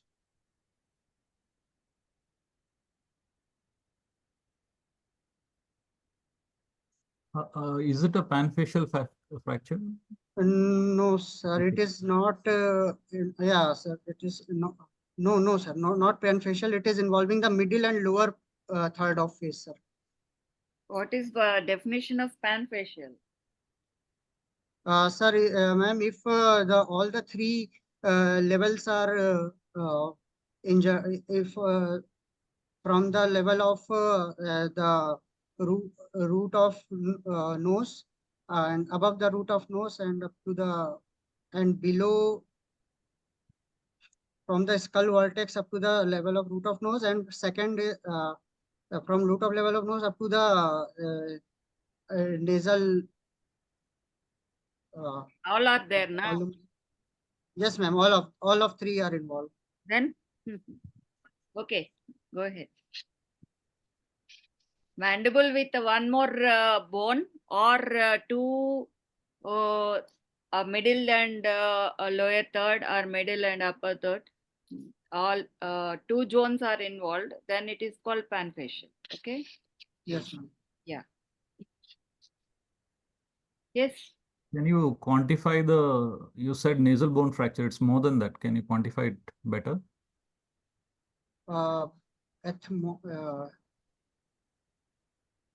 Naso-orbital ethmoid. NOE. Yeah. So NOE fracture. NOE fracture. What else you are suspecting? Sir, maxillary, right maxillary, the incisor, maxillary incisor, right first and second, and left first maxillary incisor is also dentoalveolar. Ah, dental fracture. Okay. Fracture is there. In the mandible, I think that's another fracture also, I believe. Yes. And sir, maxillary fracture is also there. Left maxilla fracture is also. Mandible. Left parasymphysis fracture, sir. Usually parasymphysis will associate with another fracture, and this is, I think, that's present in this case also. Right side, you just observe the view is not there, but the displacement suggests that there is what type of what fracture you will expect when there is parasymphysis. Usually they always go hand in hand. Most of them, when you see this, you have to see that. That's a clue. Condylar fracture. Condylar fracture on the right side. Opposite condyle will be right. So usually when there is a fracture in the parasymphysis, you have to look into other thing also. Usually they can go hand in hand. Do you expect what clinical finding do you expect in the eye? Periorbital ecchymosis and edema, subconjunctival hemorrhage. Diplopia will also be. Is the critical features you should tell? Yes, what diplopia will you notice? Restricted mobility and diplopia. Yes. Okay. And what about anophthalmos? Anophthalmos can also be there, sir. Why would you expect anophthalmos? Sir, floor of orbit, if it is involved. Can you tell what is a pure orbital floor fracture and a impure orbital floor fracture? Sir, in pure orbital floor fracture, only the orbital floor along with the part of medial wall is involved. Yes. What about impure? Sir, all other, including the inferior orbital region, the lateral, medial, and the superior orbit wall. No, that is not correct. If the orbital rim is involved with your floor, we call it impure. Yes. What is the sign in CT? Other panelists can ask. So what will be how will you proceed in this case? We will first we will reduce. We will do the fracture reduction. So we will operate this case. First, I will do the workup, blood workup and pre-anesthetic checkup, and then concentrate on the main things. And then you reduce and all. Ma'am, I want to followed. I want to go on first max. I am intermaxillary for occlusion. First, we'll give maxillary. So we will do in this case under anesthesia or without anesthesia? We can, sir, regional anesthesia we can. Which regional? What And regional? facial. Sir, local So what regional? And facial fracture. Will you give regional in this? No, My sir. question For, is, I just want to elaborate. intramaxillary session, sir. Okay. So it's a fan facial fracture, so you want to reduce it. So what anesthesia are you planning to give? Sir, general anesthesia. So how will you give in this case? And sir, open reduction and internal. Sir, we'll give What type of anesthesia? tracheostomy. Sir, we'll go for tracheostomy and then we'll give GA. Is there So any not other? you give tracheostomy, or there's any other option? Pardon, sir? Any other type of anesthesia? How you insert the Not tube? tracheostomy. Any other? Sir, we can go for submental intubation. Ah, exactly. So that in this is an exact case where you might require sometimes a submental intubation because you want to become IMF. So if you put an intraoral tube, it's very difficult. So you have to do an IMF because what's the most important thing you want to maintain in this case? Tell me, what is your outcome? The important thing, what will be the expecting outcome in this case? The most important outcome. Occlusion we have to. Yeah, occlusion. That's a single most there are many things you will require, but the most important here is occlusion. So for that we can't have the tube inside intraorally. That should be so tracheostomy is one option, but most commonly we can do which is you can remove. So submental intubation is an ideal one for this type of patient. So occlusion is the most important thing for this type of patient. Yes, go. So how will you proceed? So here first thing we want to say is how is the order? What order you want to fix it? That's the most important thing. The next question everyone is willing to ask you. So just go ahead for it.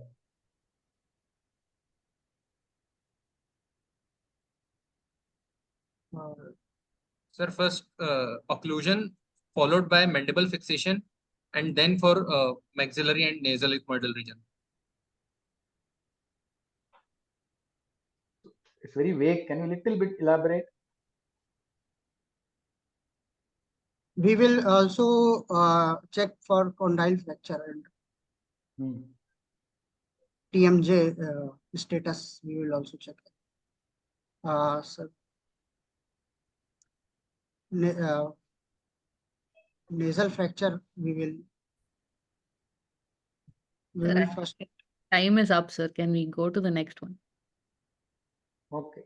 So always go from fixed one to the, so from the calvary go from a fixed portion to the unfixed portion. So the calvary is a fixed portion, frontal bone. From there you can come down. So it becomes a fixed to unfixed area. And mandible you can fix. And just one question, for what is the approach for a subcondylar fracture here?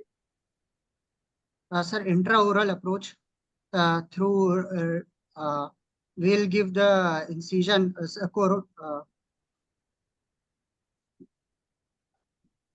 I don't know. Intraoral, I think it's very difficult in this case. Intraoral for a subcondylar fracture, practically not possible. Either you should go for either people go for a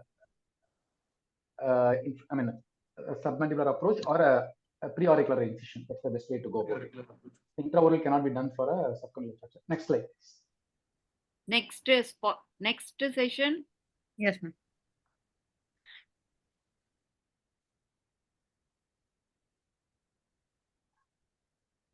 One second, my system got stuck, ma'am. Just 1 minute. Yeah.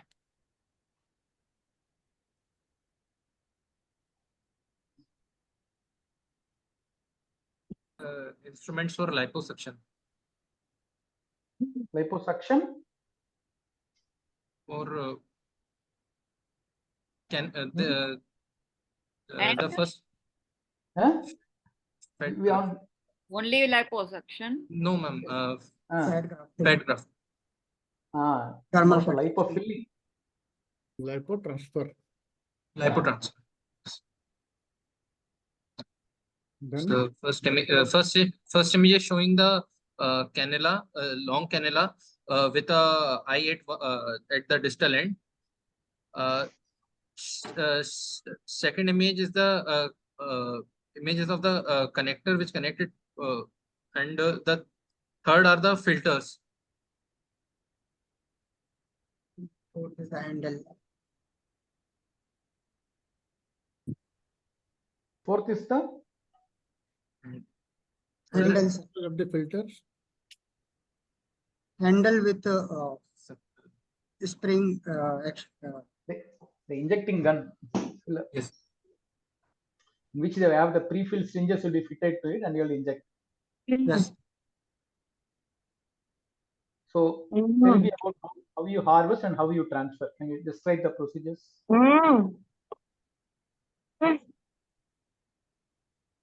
Sir, under local anesthesia, we will first, after counseling the patient, and we will take the patient in operative theater. And under local anesthesia, we will inject a tumescent solution in the subcutaneous fat of region of abdomen, lower abdomen. And so, and also we mark the area, how much the area we have injected the solution, and around 200 ml of solution is injected, and then we insert the cannula and we aspirate the fats. You have to identify each component of this instrument and tell the importance. How do you prepare Okay, it? it's a zone of instrument. So first you concentrate on that and go ahead. First one is the cannula, through which the cannula with eye, which is inserted inside the region we are preferring for lipoaspirate, the donor area. And second one is a connector that connects with the filter, and we will connect it further with that handle, and to and fro motion, we will aspirate the fat. What will you do with these things? We press that handle, and negative suction is applied, and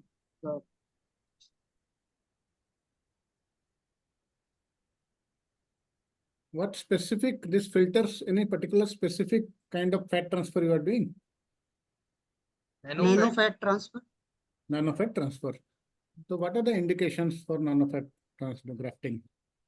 In case of Peri-Romberg disease or hemifacial. See, we are talking about nano fat, no? There are different kinds of fat. Yes, sir. Okay, the nano fat will be indicated in specific sequences. What is nano fat? Sir, the fat, the lobules, we are making the fat tissue, we are breaking into components, multiple small, so that's surface. So that surface area is increased. So nanofat is a very fine fat graft which is used for specific purposes. There are broadly two kinds of fat grafting. One is structural, then one is nanofat. Yes, structural is for places which you told, hemifacial, microsomia, perirhomber, because you want to give some bulk also. Yes, on the other hand, nanofat is used for specific indication. Okay. Yes, sir. Can you think of some other indication where you can give nanofat? Below. It can be given for where you want. Eyelid, lower eyelid, below eyelids are under. Yeah, where you want fine fat, and particularly you want to exploit the stem cell component of the fat. Yes, sir. The cosmetic things. Cosmetic purpose. So in scars, you can give it on scars. You can give it in eyelid, fine lines. Depressed scar. To give improved fine lines. Rejuvenation. Where we need fine. surgery. Okay. So these filters are used to make that nanofat. When you pass to and fro multiple times, the fat breaks down into smaller components. Before, after harvesting the fat and before preparing the nanofat, what intermediate steps you have to take? You have harvested the fat using all the tumescent solution you told. What intermediate steps you need to take before you can prepare the nanofat? We separate the fat from other components like tumescent and the blood plasma. How do you separate it? And we will separate by the process of centrifugation. And after we will then aspirate the supernatant solution, and the left out fat lobule component is then we will through Tessari's method we will also make it thin so that it easily get injected inside the recipient site. Okay. And what is tumescent? What do you mean by tumescent? Sir, it's a clean solution. We are describe. Why do you call it tumescent? Or what are the other methods of this anesthesia infiltration? Tumescent because it provides a turgidity. And yes, okay. And basically we have to it helps in also vasoconstriction, helps in vasoconstriction, and also it used in a plane. No, we are discussing about tumescent. We are discussing about tumescent. The technique, no? Tumescent is a technique. Yes, okay. Sir. A solution is made which is injected. So what are the corresponding other techniques for this kind of fluid infiltration? Have you heard of wet technique, super wet technique, tumescent technique? Right. So how are these three different?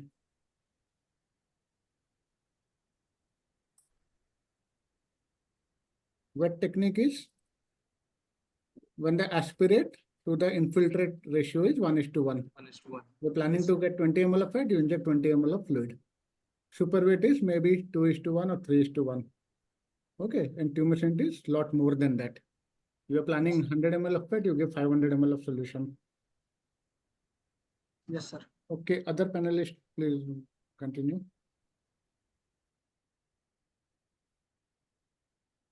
Dr. Sundar Shelva. Yeah. So what will be your mixture for the tumescent? Sir, ringer lactate solution, adrenaline solution, and lignocaine solution, sir, too. Okay. So and hyaluronidase. The indication for each one has some importance. Sir. Why? Oh, yeah, tell me. Why you want to use normal saline? Why you want to have ringer lactate? Because of isotones.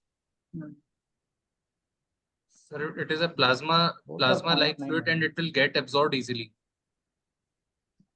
No, actually, the bicarbonate presence actually has a reduced. We can also. Yeah.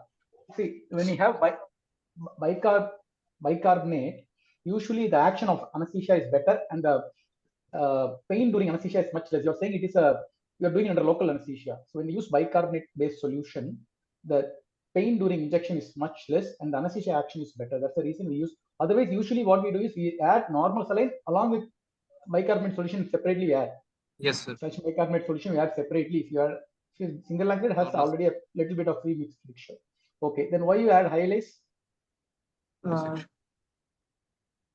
It is a dissolution of the collagen. A better penetration. To make a plane. Fine. So how much other we will add? How much other? Sir, is to. Sir, 1 ml of adrenaline. In? 200 ml. 200 ml of. So what will be the concentration now? 1:2 lakhs, sir. Fine. So, Xylocan, how much you will add? Sir, 2% 30 ml. Fine. So what is the, how will you calculate the, because one of the important thing when you have local anesthesia, the local anesthesia toxicity. So what is the maximum dose for a Xylocan? It's one of the most commonly used by a plastic surgeon. What's Sir, the maximum concentration? Plain when you Xylocan use- is given 3 ml per kg. And 3 with ml. adrenaline, 3 ml. 5 3 ml per kg. 3 ml per kg? Yes. Yes, sir. 3 ml. 3 milligram, ma'am. mg. 3 milligram per kg. Sorry, sir. 3 milligram. Milligrams. 3 milligram per kg. Okay. Yes. And with adrenaline, it is 7 mg per kg. Up to 7 mg. Okay. Fine. So that is the maximum dose. Normally in a Xylocan 2%, 1 milligram has how many milligram? 1 ml. 1 ml, sir. 1 yeah, achha. How many milligram it has? Yes, sir. Unless you know that, how can you calculate the milligram? 1 ml has how many milligram in the Xylocan? 2%.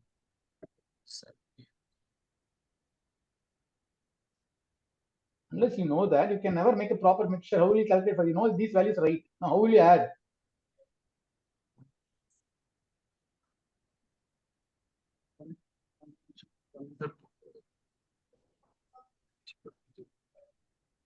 One ml is equal to 20 milligram. 20 milligram. So now based on that, you have to calculate without how much ml you have to mix and how much you are going to give. Fine. What is the fourth component? Hyaluronidase. No. The fourth part. What is this? You didn't identify this. This is sir. Gun. Yeah. Ma'am, actually time is up. Can we go to Time the is out. Next session.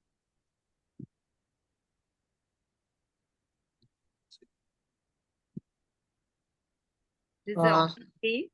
Yeah. Yes, sir. It is a case of child with left unilateral complete cleft palate, cleft lip, and with Nagpur's classification CLP-GP 1.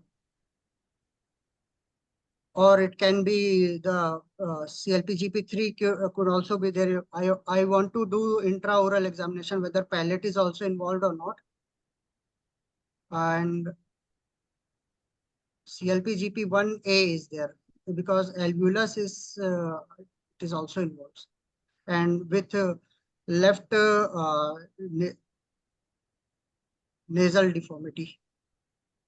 With left nasal deformity. In Nagpur classification, you need to add furthermore CLP-GP 1A, 1A, then right side. 1A lateral left, 1A left unilateral. Then complete or incomplete? Sir, complete, sir, complete. Complete. So all these components you need to add if you're telling Nagpur classification. Who devised the Nagpur classification? Radhakrishnan, doctor. No. Balakrishnan. Full name? Like, what is it? There are many Balakrishnans. Very senior surgeons are there. Dr. C. Balakrishnan, sir. C. Balakrishnan, yeah, very good. Okay. So, the next question has come. Tell. How will you assess this case? Sir, I will I will assess this case. I will ask the patient attendant mother, ask the patient mother to whether any drug intake during period of gestation, and also I will rule out other congenital anomaly, and for lip, and I will also do intraoral examination whether palate is also involved or not. Then I will counsel the parents if patient. Wait. For assessment, we are talking about assessment only. What other things you will do? One is oral, intraoral you told. Then any other?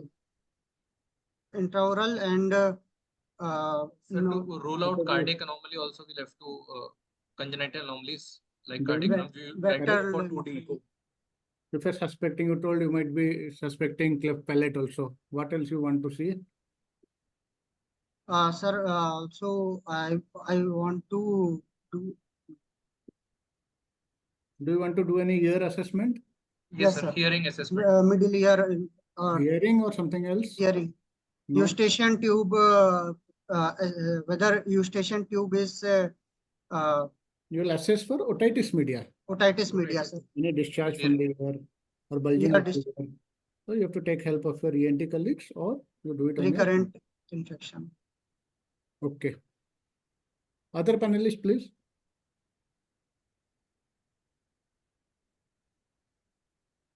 Sir, you can proceed.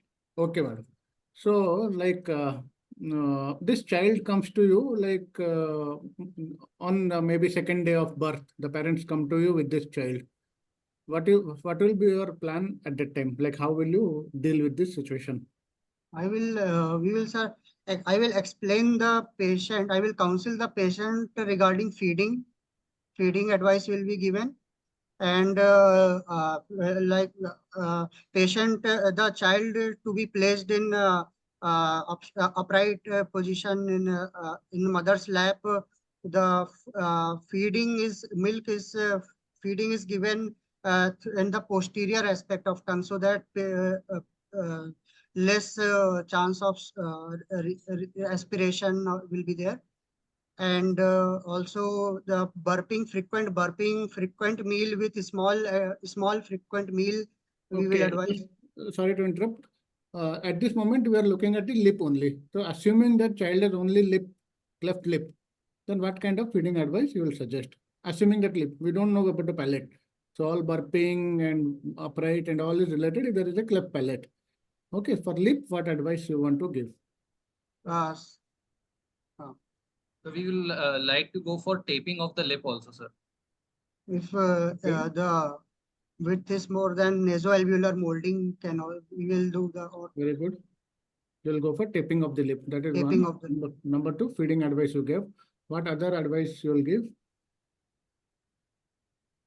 I will explain the attendant regarding the number of operations it will require. Okay. Yes, sir. How many operations? If palate, whether I will assess after examining the palate also, and for at the 5 month to 6 month cleft lip, I want to operate the cleft lip, and at the age of 9 months to 1 year I want to operate the cleft palate, and at the time of eruption of lateral incisor at the around age of 7 to 8 years, I will like to go for alveolar bone grafting, and then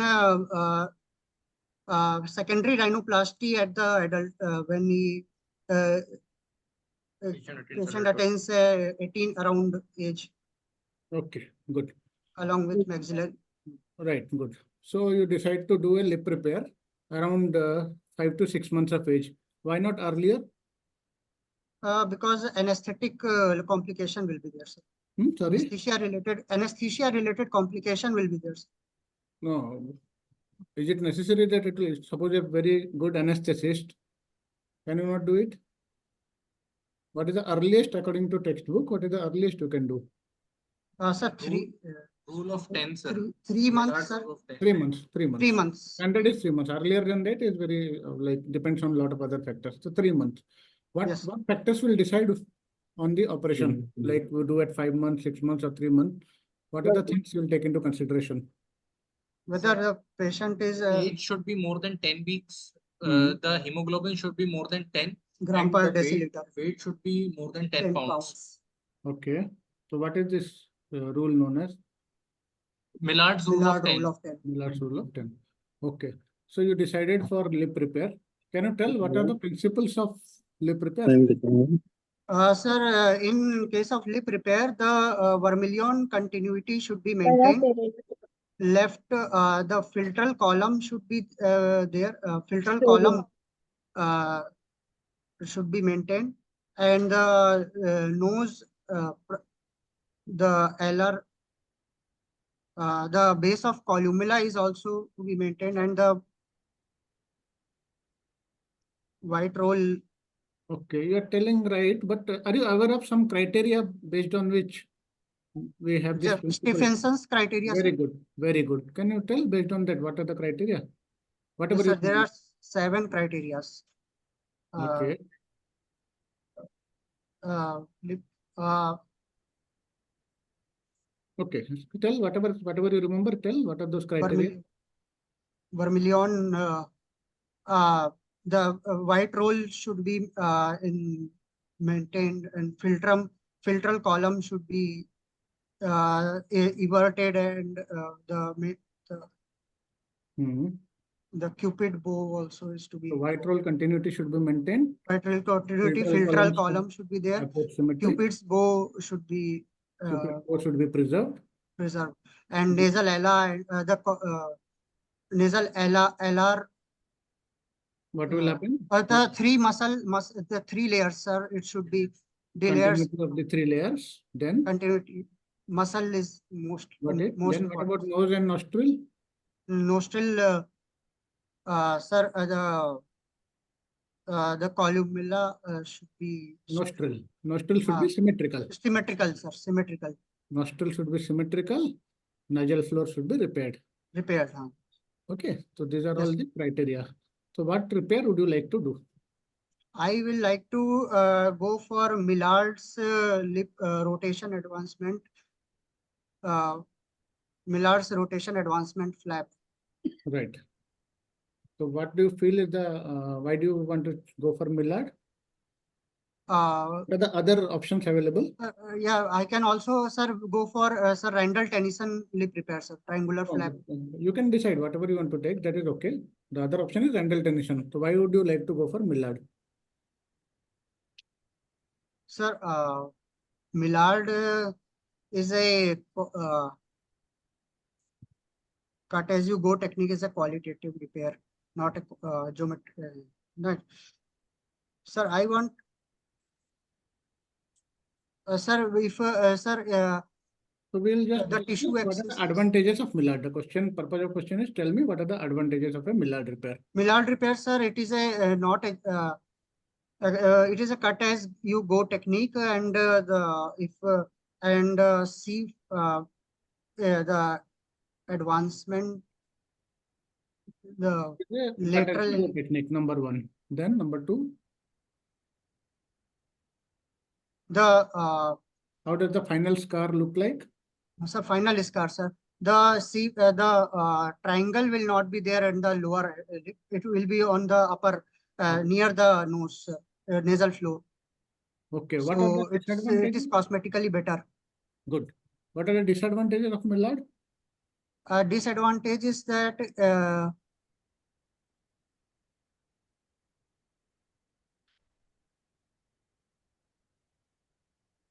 yes, something. It is a subjective technique. Cut as you go, no? Subjective. Cut as you go. So if you're not more experience required. You need some more experience. Then second is? And also so if we go beyond the midline, then if we extend it beyond the midline, then it is it will fail. No, not like that. It will not fail. The scar is straight line. So what happens to the straight line? Yes, sir. In plastic surgery, what happens when you put a straight line scar? Sir, contractions, sir. Short lip might happen. Short lip might, lip discontinuity. Not lip discontinuity. Don't mix up. It is contraction of the scar can lead to short lip on that area. Short lip. Okay. Then what about the layers which we will repair? Sir, first I would like to repair the orbicularis oris and muscle, and both the orbicularis, oris marginalis and peripheralis. And then I would like to repair the mucosal layer, and then I would like come to skin. Correct. So what is the attachment of orbicularis oris in this kind of? Orbicularis oris will attach at the attachment will be at the nasal nasal lateral element of orbicularis oris will attach to the lateral ala. Correct. The lateral lip element. Lateral lip element, and medially it is going to attach with the. Where else it will attach? Nasal cell. You have to make it free, no? You have to know where it is attached. So you have to. Sir, cartilage, sir. Cartilage. LR cartilage, you told already. What else? The orbicular oris will attach to the LR cartilage. Where else it will attach? On the lateral side. On the maxilla. On the maxilla. It is the maxilla, no? Nasal floor, nasal base. Okay. On the medial side, where it will get attached? On medial side, it will get to the nasal septum, sir, and septal cartilage. Columella? And yes, sir, and columella, premaxilla. Columella, sir. And premaxilla. So why is it important to know these attachments? So at the time of operation, we need to release these attachments, and then we suture both the ends. Correct. So you have to identify the attachment, release it, and suture it. What about what do you know? What is Nordhoff's point? Nordhoff's point is at the lateral element, where the white roll starts getting thinning and changes its direction. Very good. And yes, sir. And also the measurement from commissure, it should be equal to that of the opposite side. So you told white roll thins out and equidistant from the commissure of the opposite. Distant from the commissure. So what is the Nordhoff point? What is the ultimate use of the Nordhoff point? The Nordhoff's point, it should be coincide with the filtral after repair. It should at the upper part, the Cupid's bow. It will form the. It should form the. It should coincide with the Cupid's bow. Lateral left.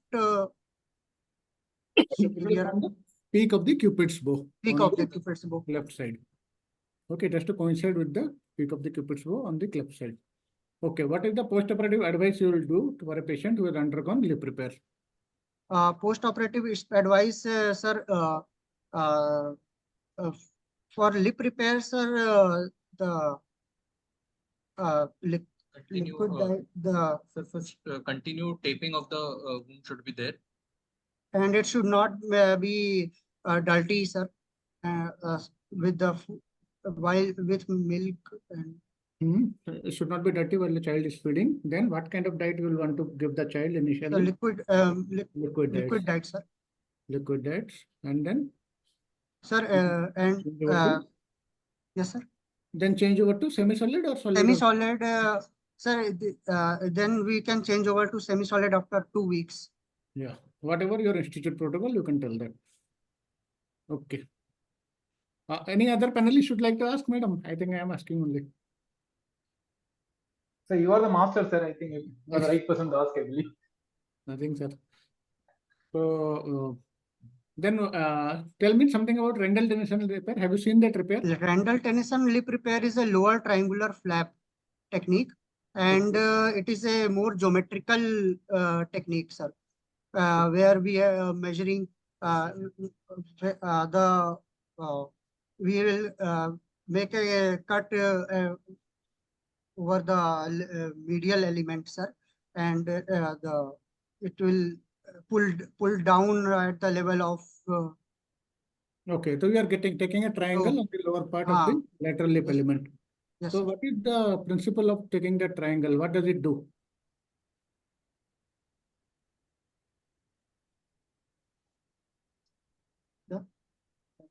What it will do? Have you seen a Rendell-Tennyson repair? Yes, sir. Yes. So what does it do? How we decide the size of the triangle? Sir, we measure the medial element. We measure with the Castrovijo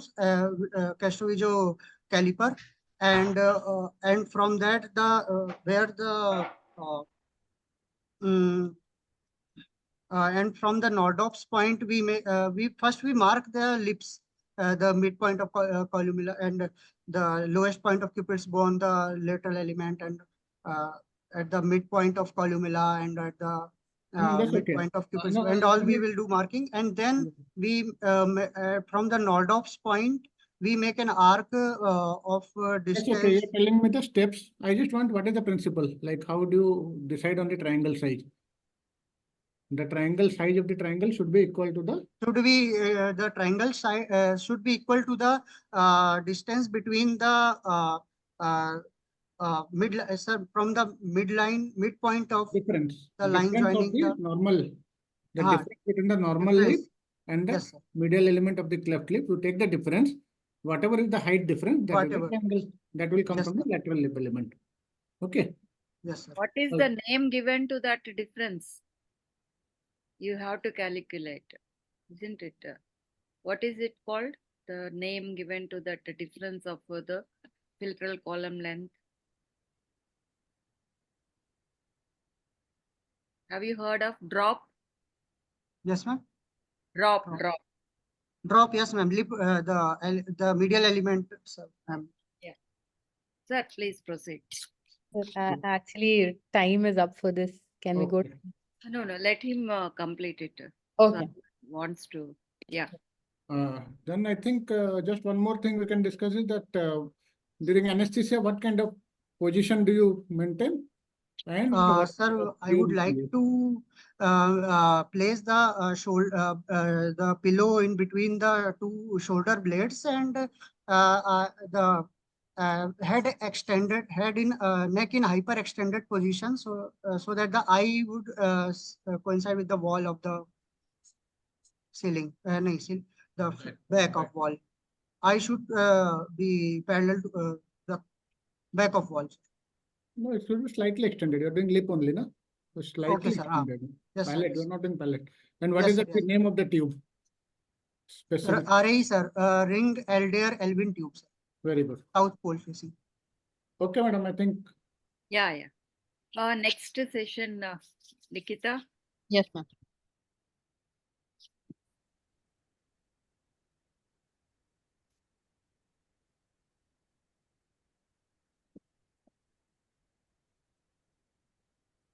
Patient is a case of post-burn contracture over neck with scarring over hypertrophic scarring over the right side of chest with hypopigmented patches extending towards the right shoulder, and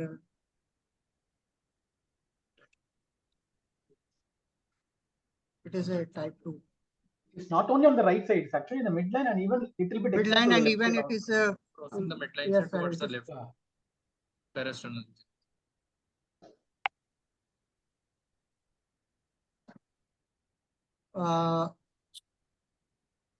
I will counsel the regarding the First, we'll counsel about the procedure, sir. What we are about to do.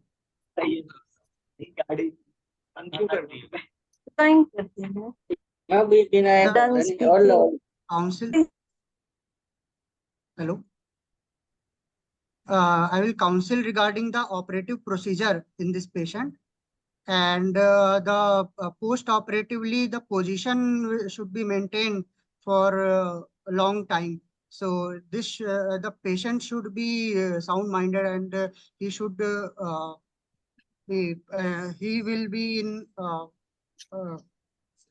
for around a week. The position will be hyper-extended, neck extended position, and we'll ask the patient in post-op period. We'll counsel the patient about the proper neck splintage. We'll give the neck collar for up to 6 months to 1 year. until the remodeling of the remodeling is complete. And also the hypertrophic scar and contracture recurrence, I will explain, sir.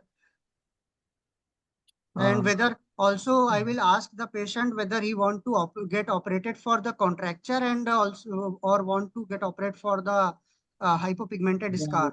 May I interrupt you, please? Are you aware of any staging system for metasternal contracture? What stage or grading? Sorry, what grade? Grade 2 it is, sir. What is grade 1? Sir, in grade 1, there is a contracture band, but the movements of the neck are not restricted. In grade 2, there is slight restriction of the neck. And in grade 3, there are severe mentosternal adhesions, which moderately restrict the extension of the neck. And in grade 4, there is severe sternomental adhesion, which prohibit the neck movement, sir. Is there any more objective classification in terms of whether it is above 90 degrees, less than 90 degrees? Otherwise, it's quite subjective. So in grade 1, there is no contracture. Patient feels tightness. Grade 2 is he can see more than 90 degrees. So his extension is quite good here. Yes. So do you think he has come to you for contracture release or something else?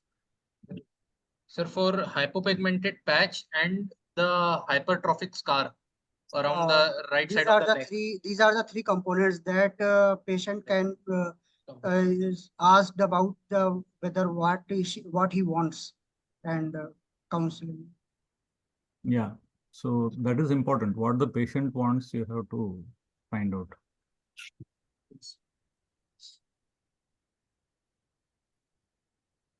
So since and also you would want to know whether this is mature or immature. So the duration since the time this is there is then important. So if it has been there like this static for a long time, it is unlikely it will go into recontracture. Yes. So the focus for you is not really on release and maintaining it, but then it is on aesthesis. So is always the graft better, or there are any flaps which can improve the aesthetics?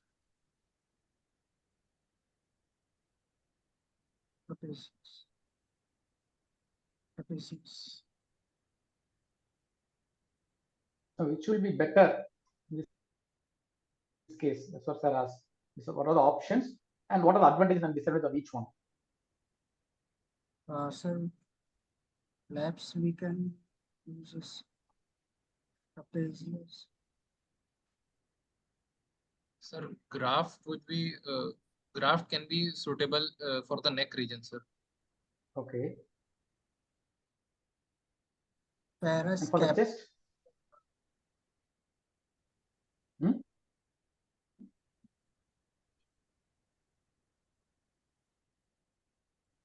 No, see, the thing is, what are the different, what Sarah was asking is there are different options. So what is your plan? And in case patient is very specific about the aesthetic, then what will be your option? That's what Sarah was asking.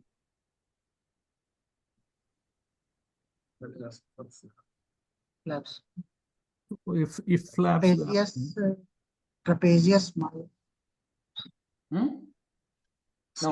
Scapular. Paras. You have the full armamentarium available with you. Yeah. Fully loaded OT. Everything is there.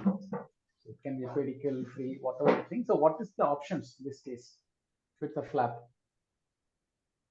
Micro is also open. Free. Okay. Anterolateral thigh preflap we can. So super thin microvascular. Dermal, yes. Dermal tube. If it is a regional flap, any regional flap that you can think of? Scapular, parascapular. Far away, slightly closer to the neck. Supraclavicular. Yeah. Any role for non-flap methods? Any way you can increase the skin, surrounding skin? Tissue expander.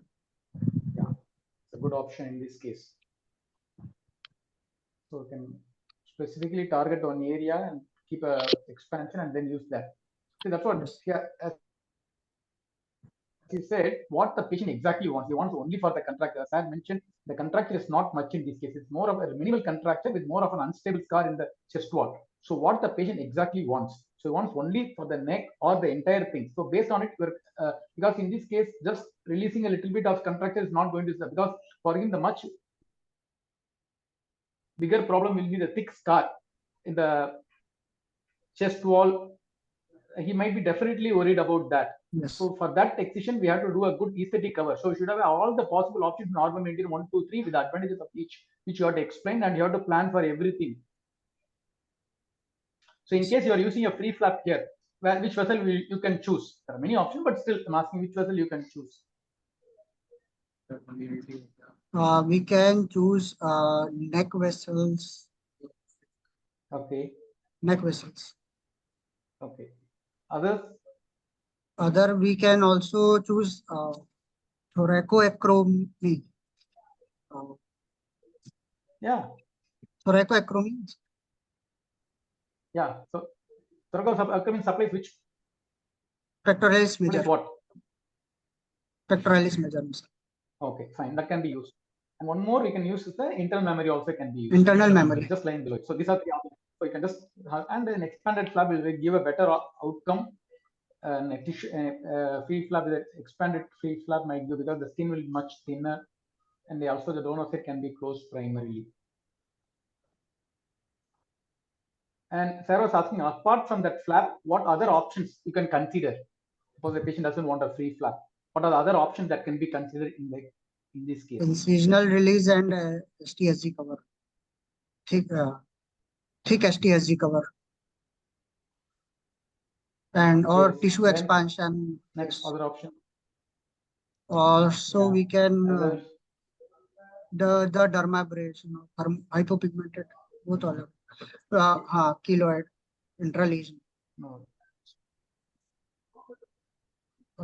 That can reduce things. No, you can also use consult for dermal templates in this case. So you use a dermal template on the graph. That also can be considered in these cases for other options.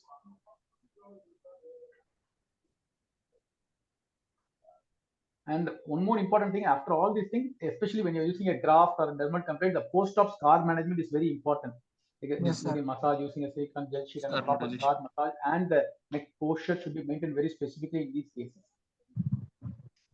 So there's a specific question as asked, what's the management plan including the leukoderma patches?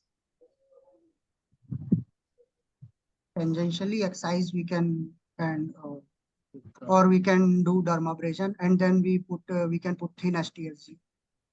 Yeah.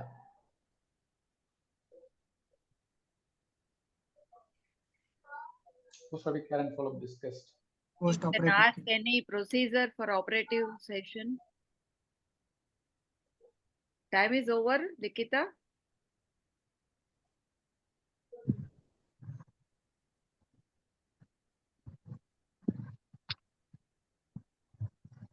Here we can. Hello, candidates. What is a mutter flap? Yes, sir. Pardon, sir? Mutter flap. Have you ever heard of it? For PVC neck, it can be a flap. Sir, please pardon your Mutter flap.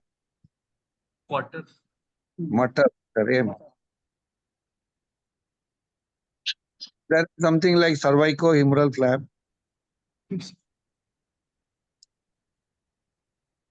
Okay, sir. Okay, that can be used not in this case, but PVC neck. You can use that flap as a local flap. Yes, sir.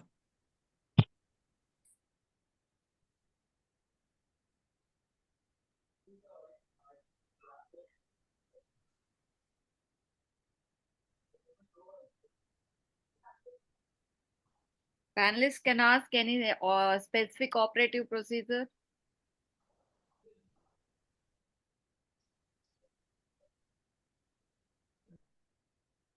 Yeah, madam. I think we discussed flap, tissue expansion, and Operative steps of some operative procedure. Okay. Otherwise, we can go for documentation. Yes, ma'am. Documentation session. You can go ahead, ma'am. Okay. Likita? Yeah.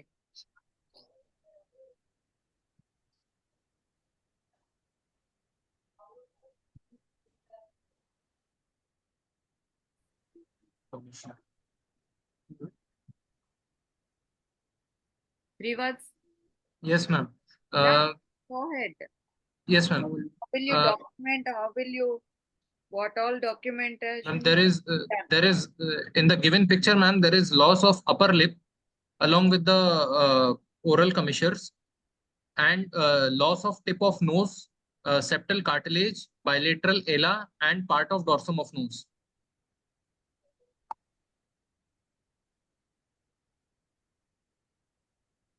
Complete documentation you have to tell, not A just case of is a case of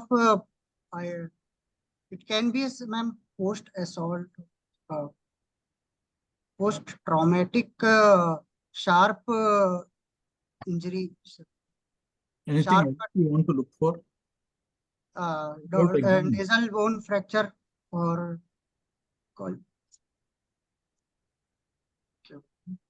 Intraoral you do not want to examine? Sir, we would like to examine the intraoral. Intraoral, I want to look for any oral cavity or palate or any teeth, any You will teeth examine is it like any other facial injury with soft tissue and facial fractures. facial fractures. Yes, sir. What all you will examine intraorally? Intraorally, sir. Intraorally, I want to examine the whether any. Sir, look for the any loose dentures. Look for the continuity of the palate. How will you do? How will you look for the continuity of the palate? The anteriorly, the palatal shells should be intact up to the posterior, up to the uvula. And both hard palate and soft palate we will. And also, sir, is there any communication between the wound and the oral cavity? Also, whether any contusion or any, I want to palpate also for any bony discontinuity for any palatal shells. And also palpation of the face to clinically rule out any fracture suspected. What will it involve? How will you? Palpation means what are you looking at exactly? To look for bony crepitus, any discontinuity or disfigurement of asymmetry if present, or any swelling around the malar region, or is there or not? It is mainly a mid-facial injury. Also, I would like to look for the jaw movements, whether they are the mouth opening, whether mouth opening is adequate or not. And it is mainly, it is a mid-facial injury. So I will also look for any fracture or zygomatic or maxillary or nasoorbital or orbitoethmoid fracture or mere naming is not enough. How? First of all, by clinically inspecting and palpating the fracture segment, whether bony crepes are there or discontinuity on or there, or any edema there, or eyeball. I will like to see the eyeball, whether eyeball there is hemorrhagic contusion or inophthalmos or diplopia is there or not. What is the sign to see if there is a Lefort fracture? What sign? What sign you have to elicit to say there is a Lefort fracture?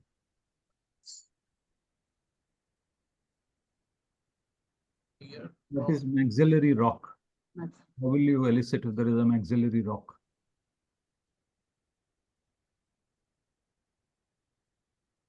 So if you stabilize the patient's head with your left hand and then hold the upper alveolus and move, there is no movement. So if there is a Lefort fracture, you will have movement, and depending upon what level the movement is, you can make out Lefort 1, Yes, Lefort 2.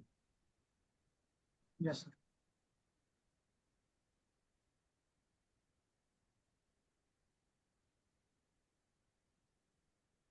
You're describing about the eyeball. What are the things you look when you examine the eye? I want to look for any movement or the diplopia or subconjunctival hemorrhage is there or not, periorbital ecchymosis is there or not, the epiphora is there or not, or the vision, whether it is full vision is there or not. Aspects of vision have to be checked. Enophthalmos is there. Sir, whether with the visual acuity, I want to go for visual acuity testing assessment, whether We'll see for visual acuity, the field of vision. Field of vision, How do you check for diplopia? Steps of checking diplopia. How do you pick the patient set? Where will you be standing? What distance? Yes, sir. I will ask the patient to move the eyeball without moving his head, and I will face a finger on at a particular, and then I will check all the extraocular muscle mobility of all the quadrants, sir. Vertical, horizontal, all oblique quadrants. What distance is recommended as you hold your finger? Sir. As you hold your finger, what distance is it recommended to be? 6 meter. You'll hold the finger. No, sir. 1 meter. Okay.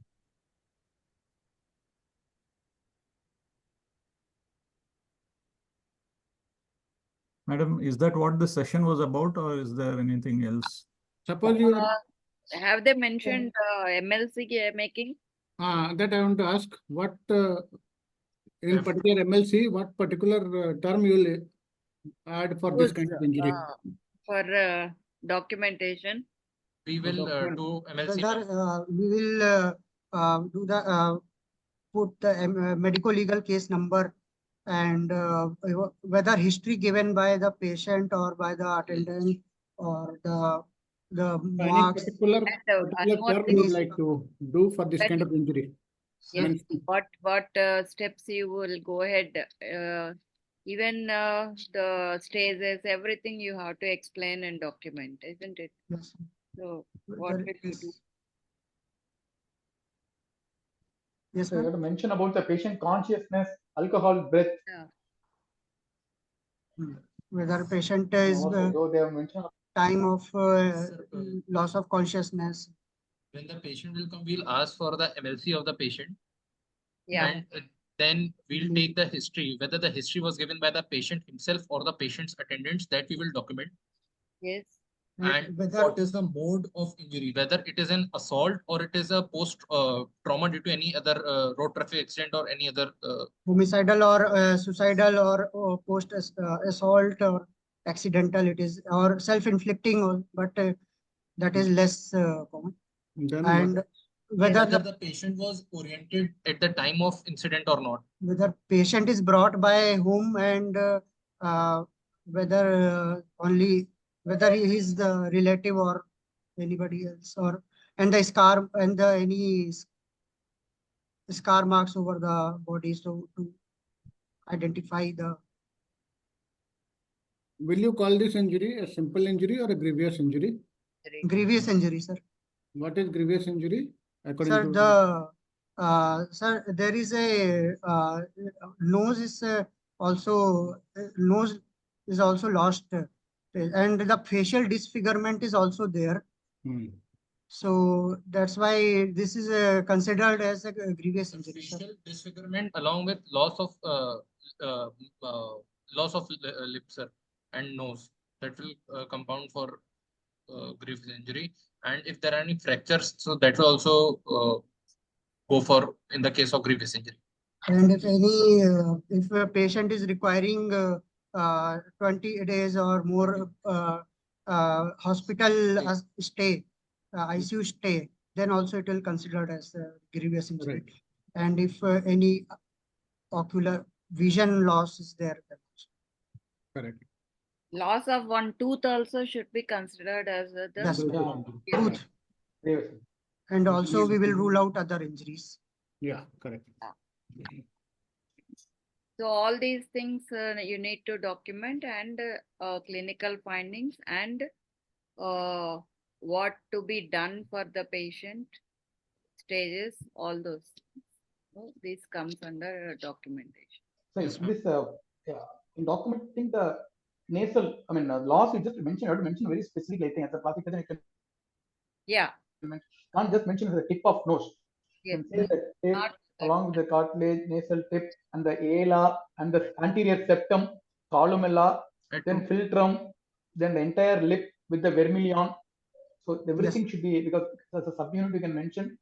Along with the measurement. Because the overreach, no, there's also without seeing the photo, they will be able to see how is the patient's condition, something like that. Description should be in such a way that they're able to assume, so you can explain all the last units. Yes, sir.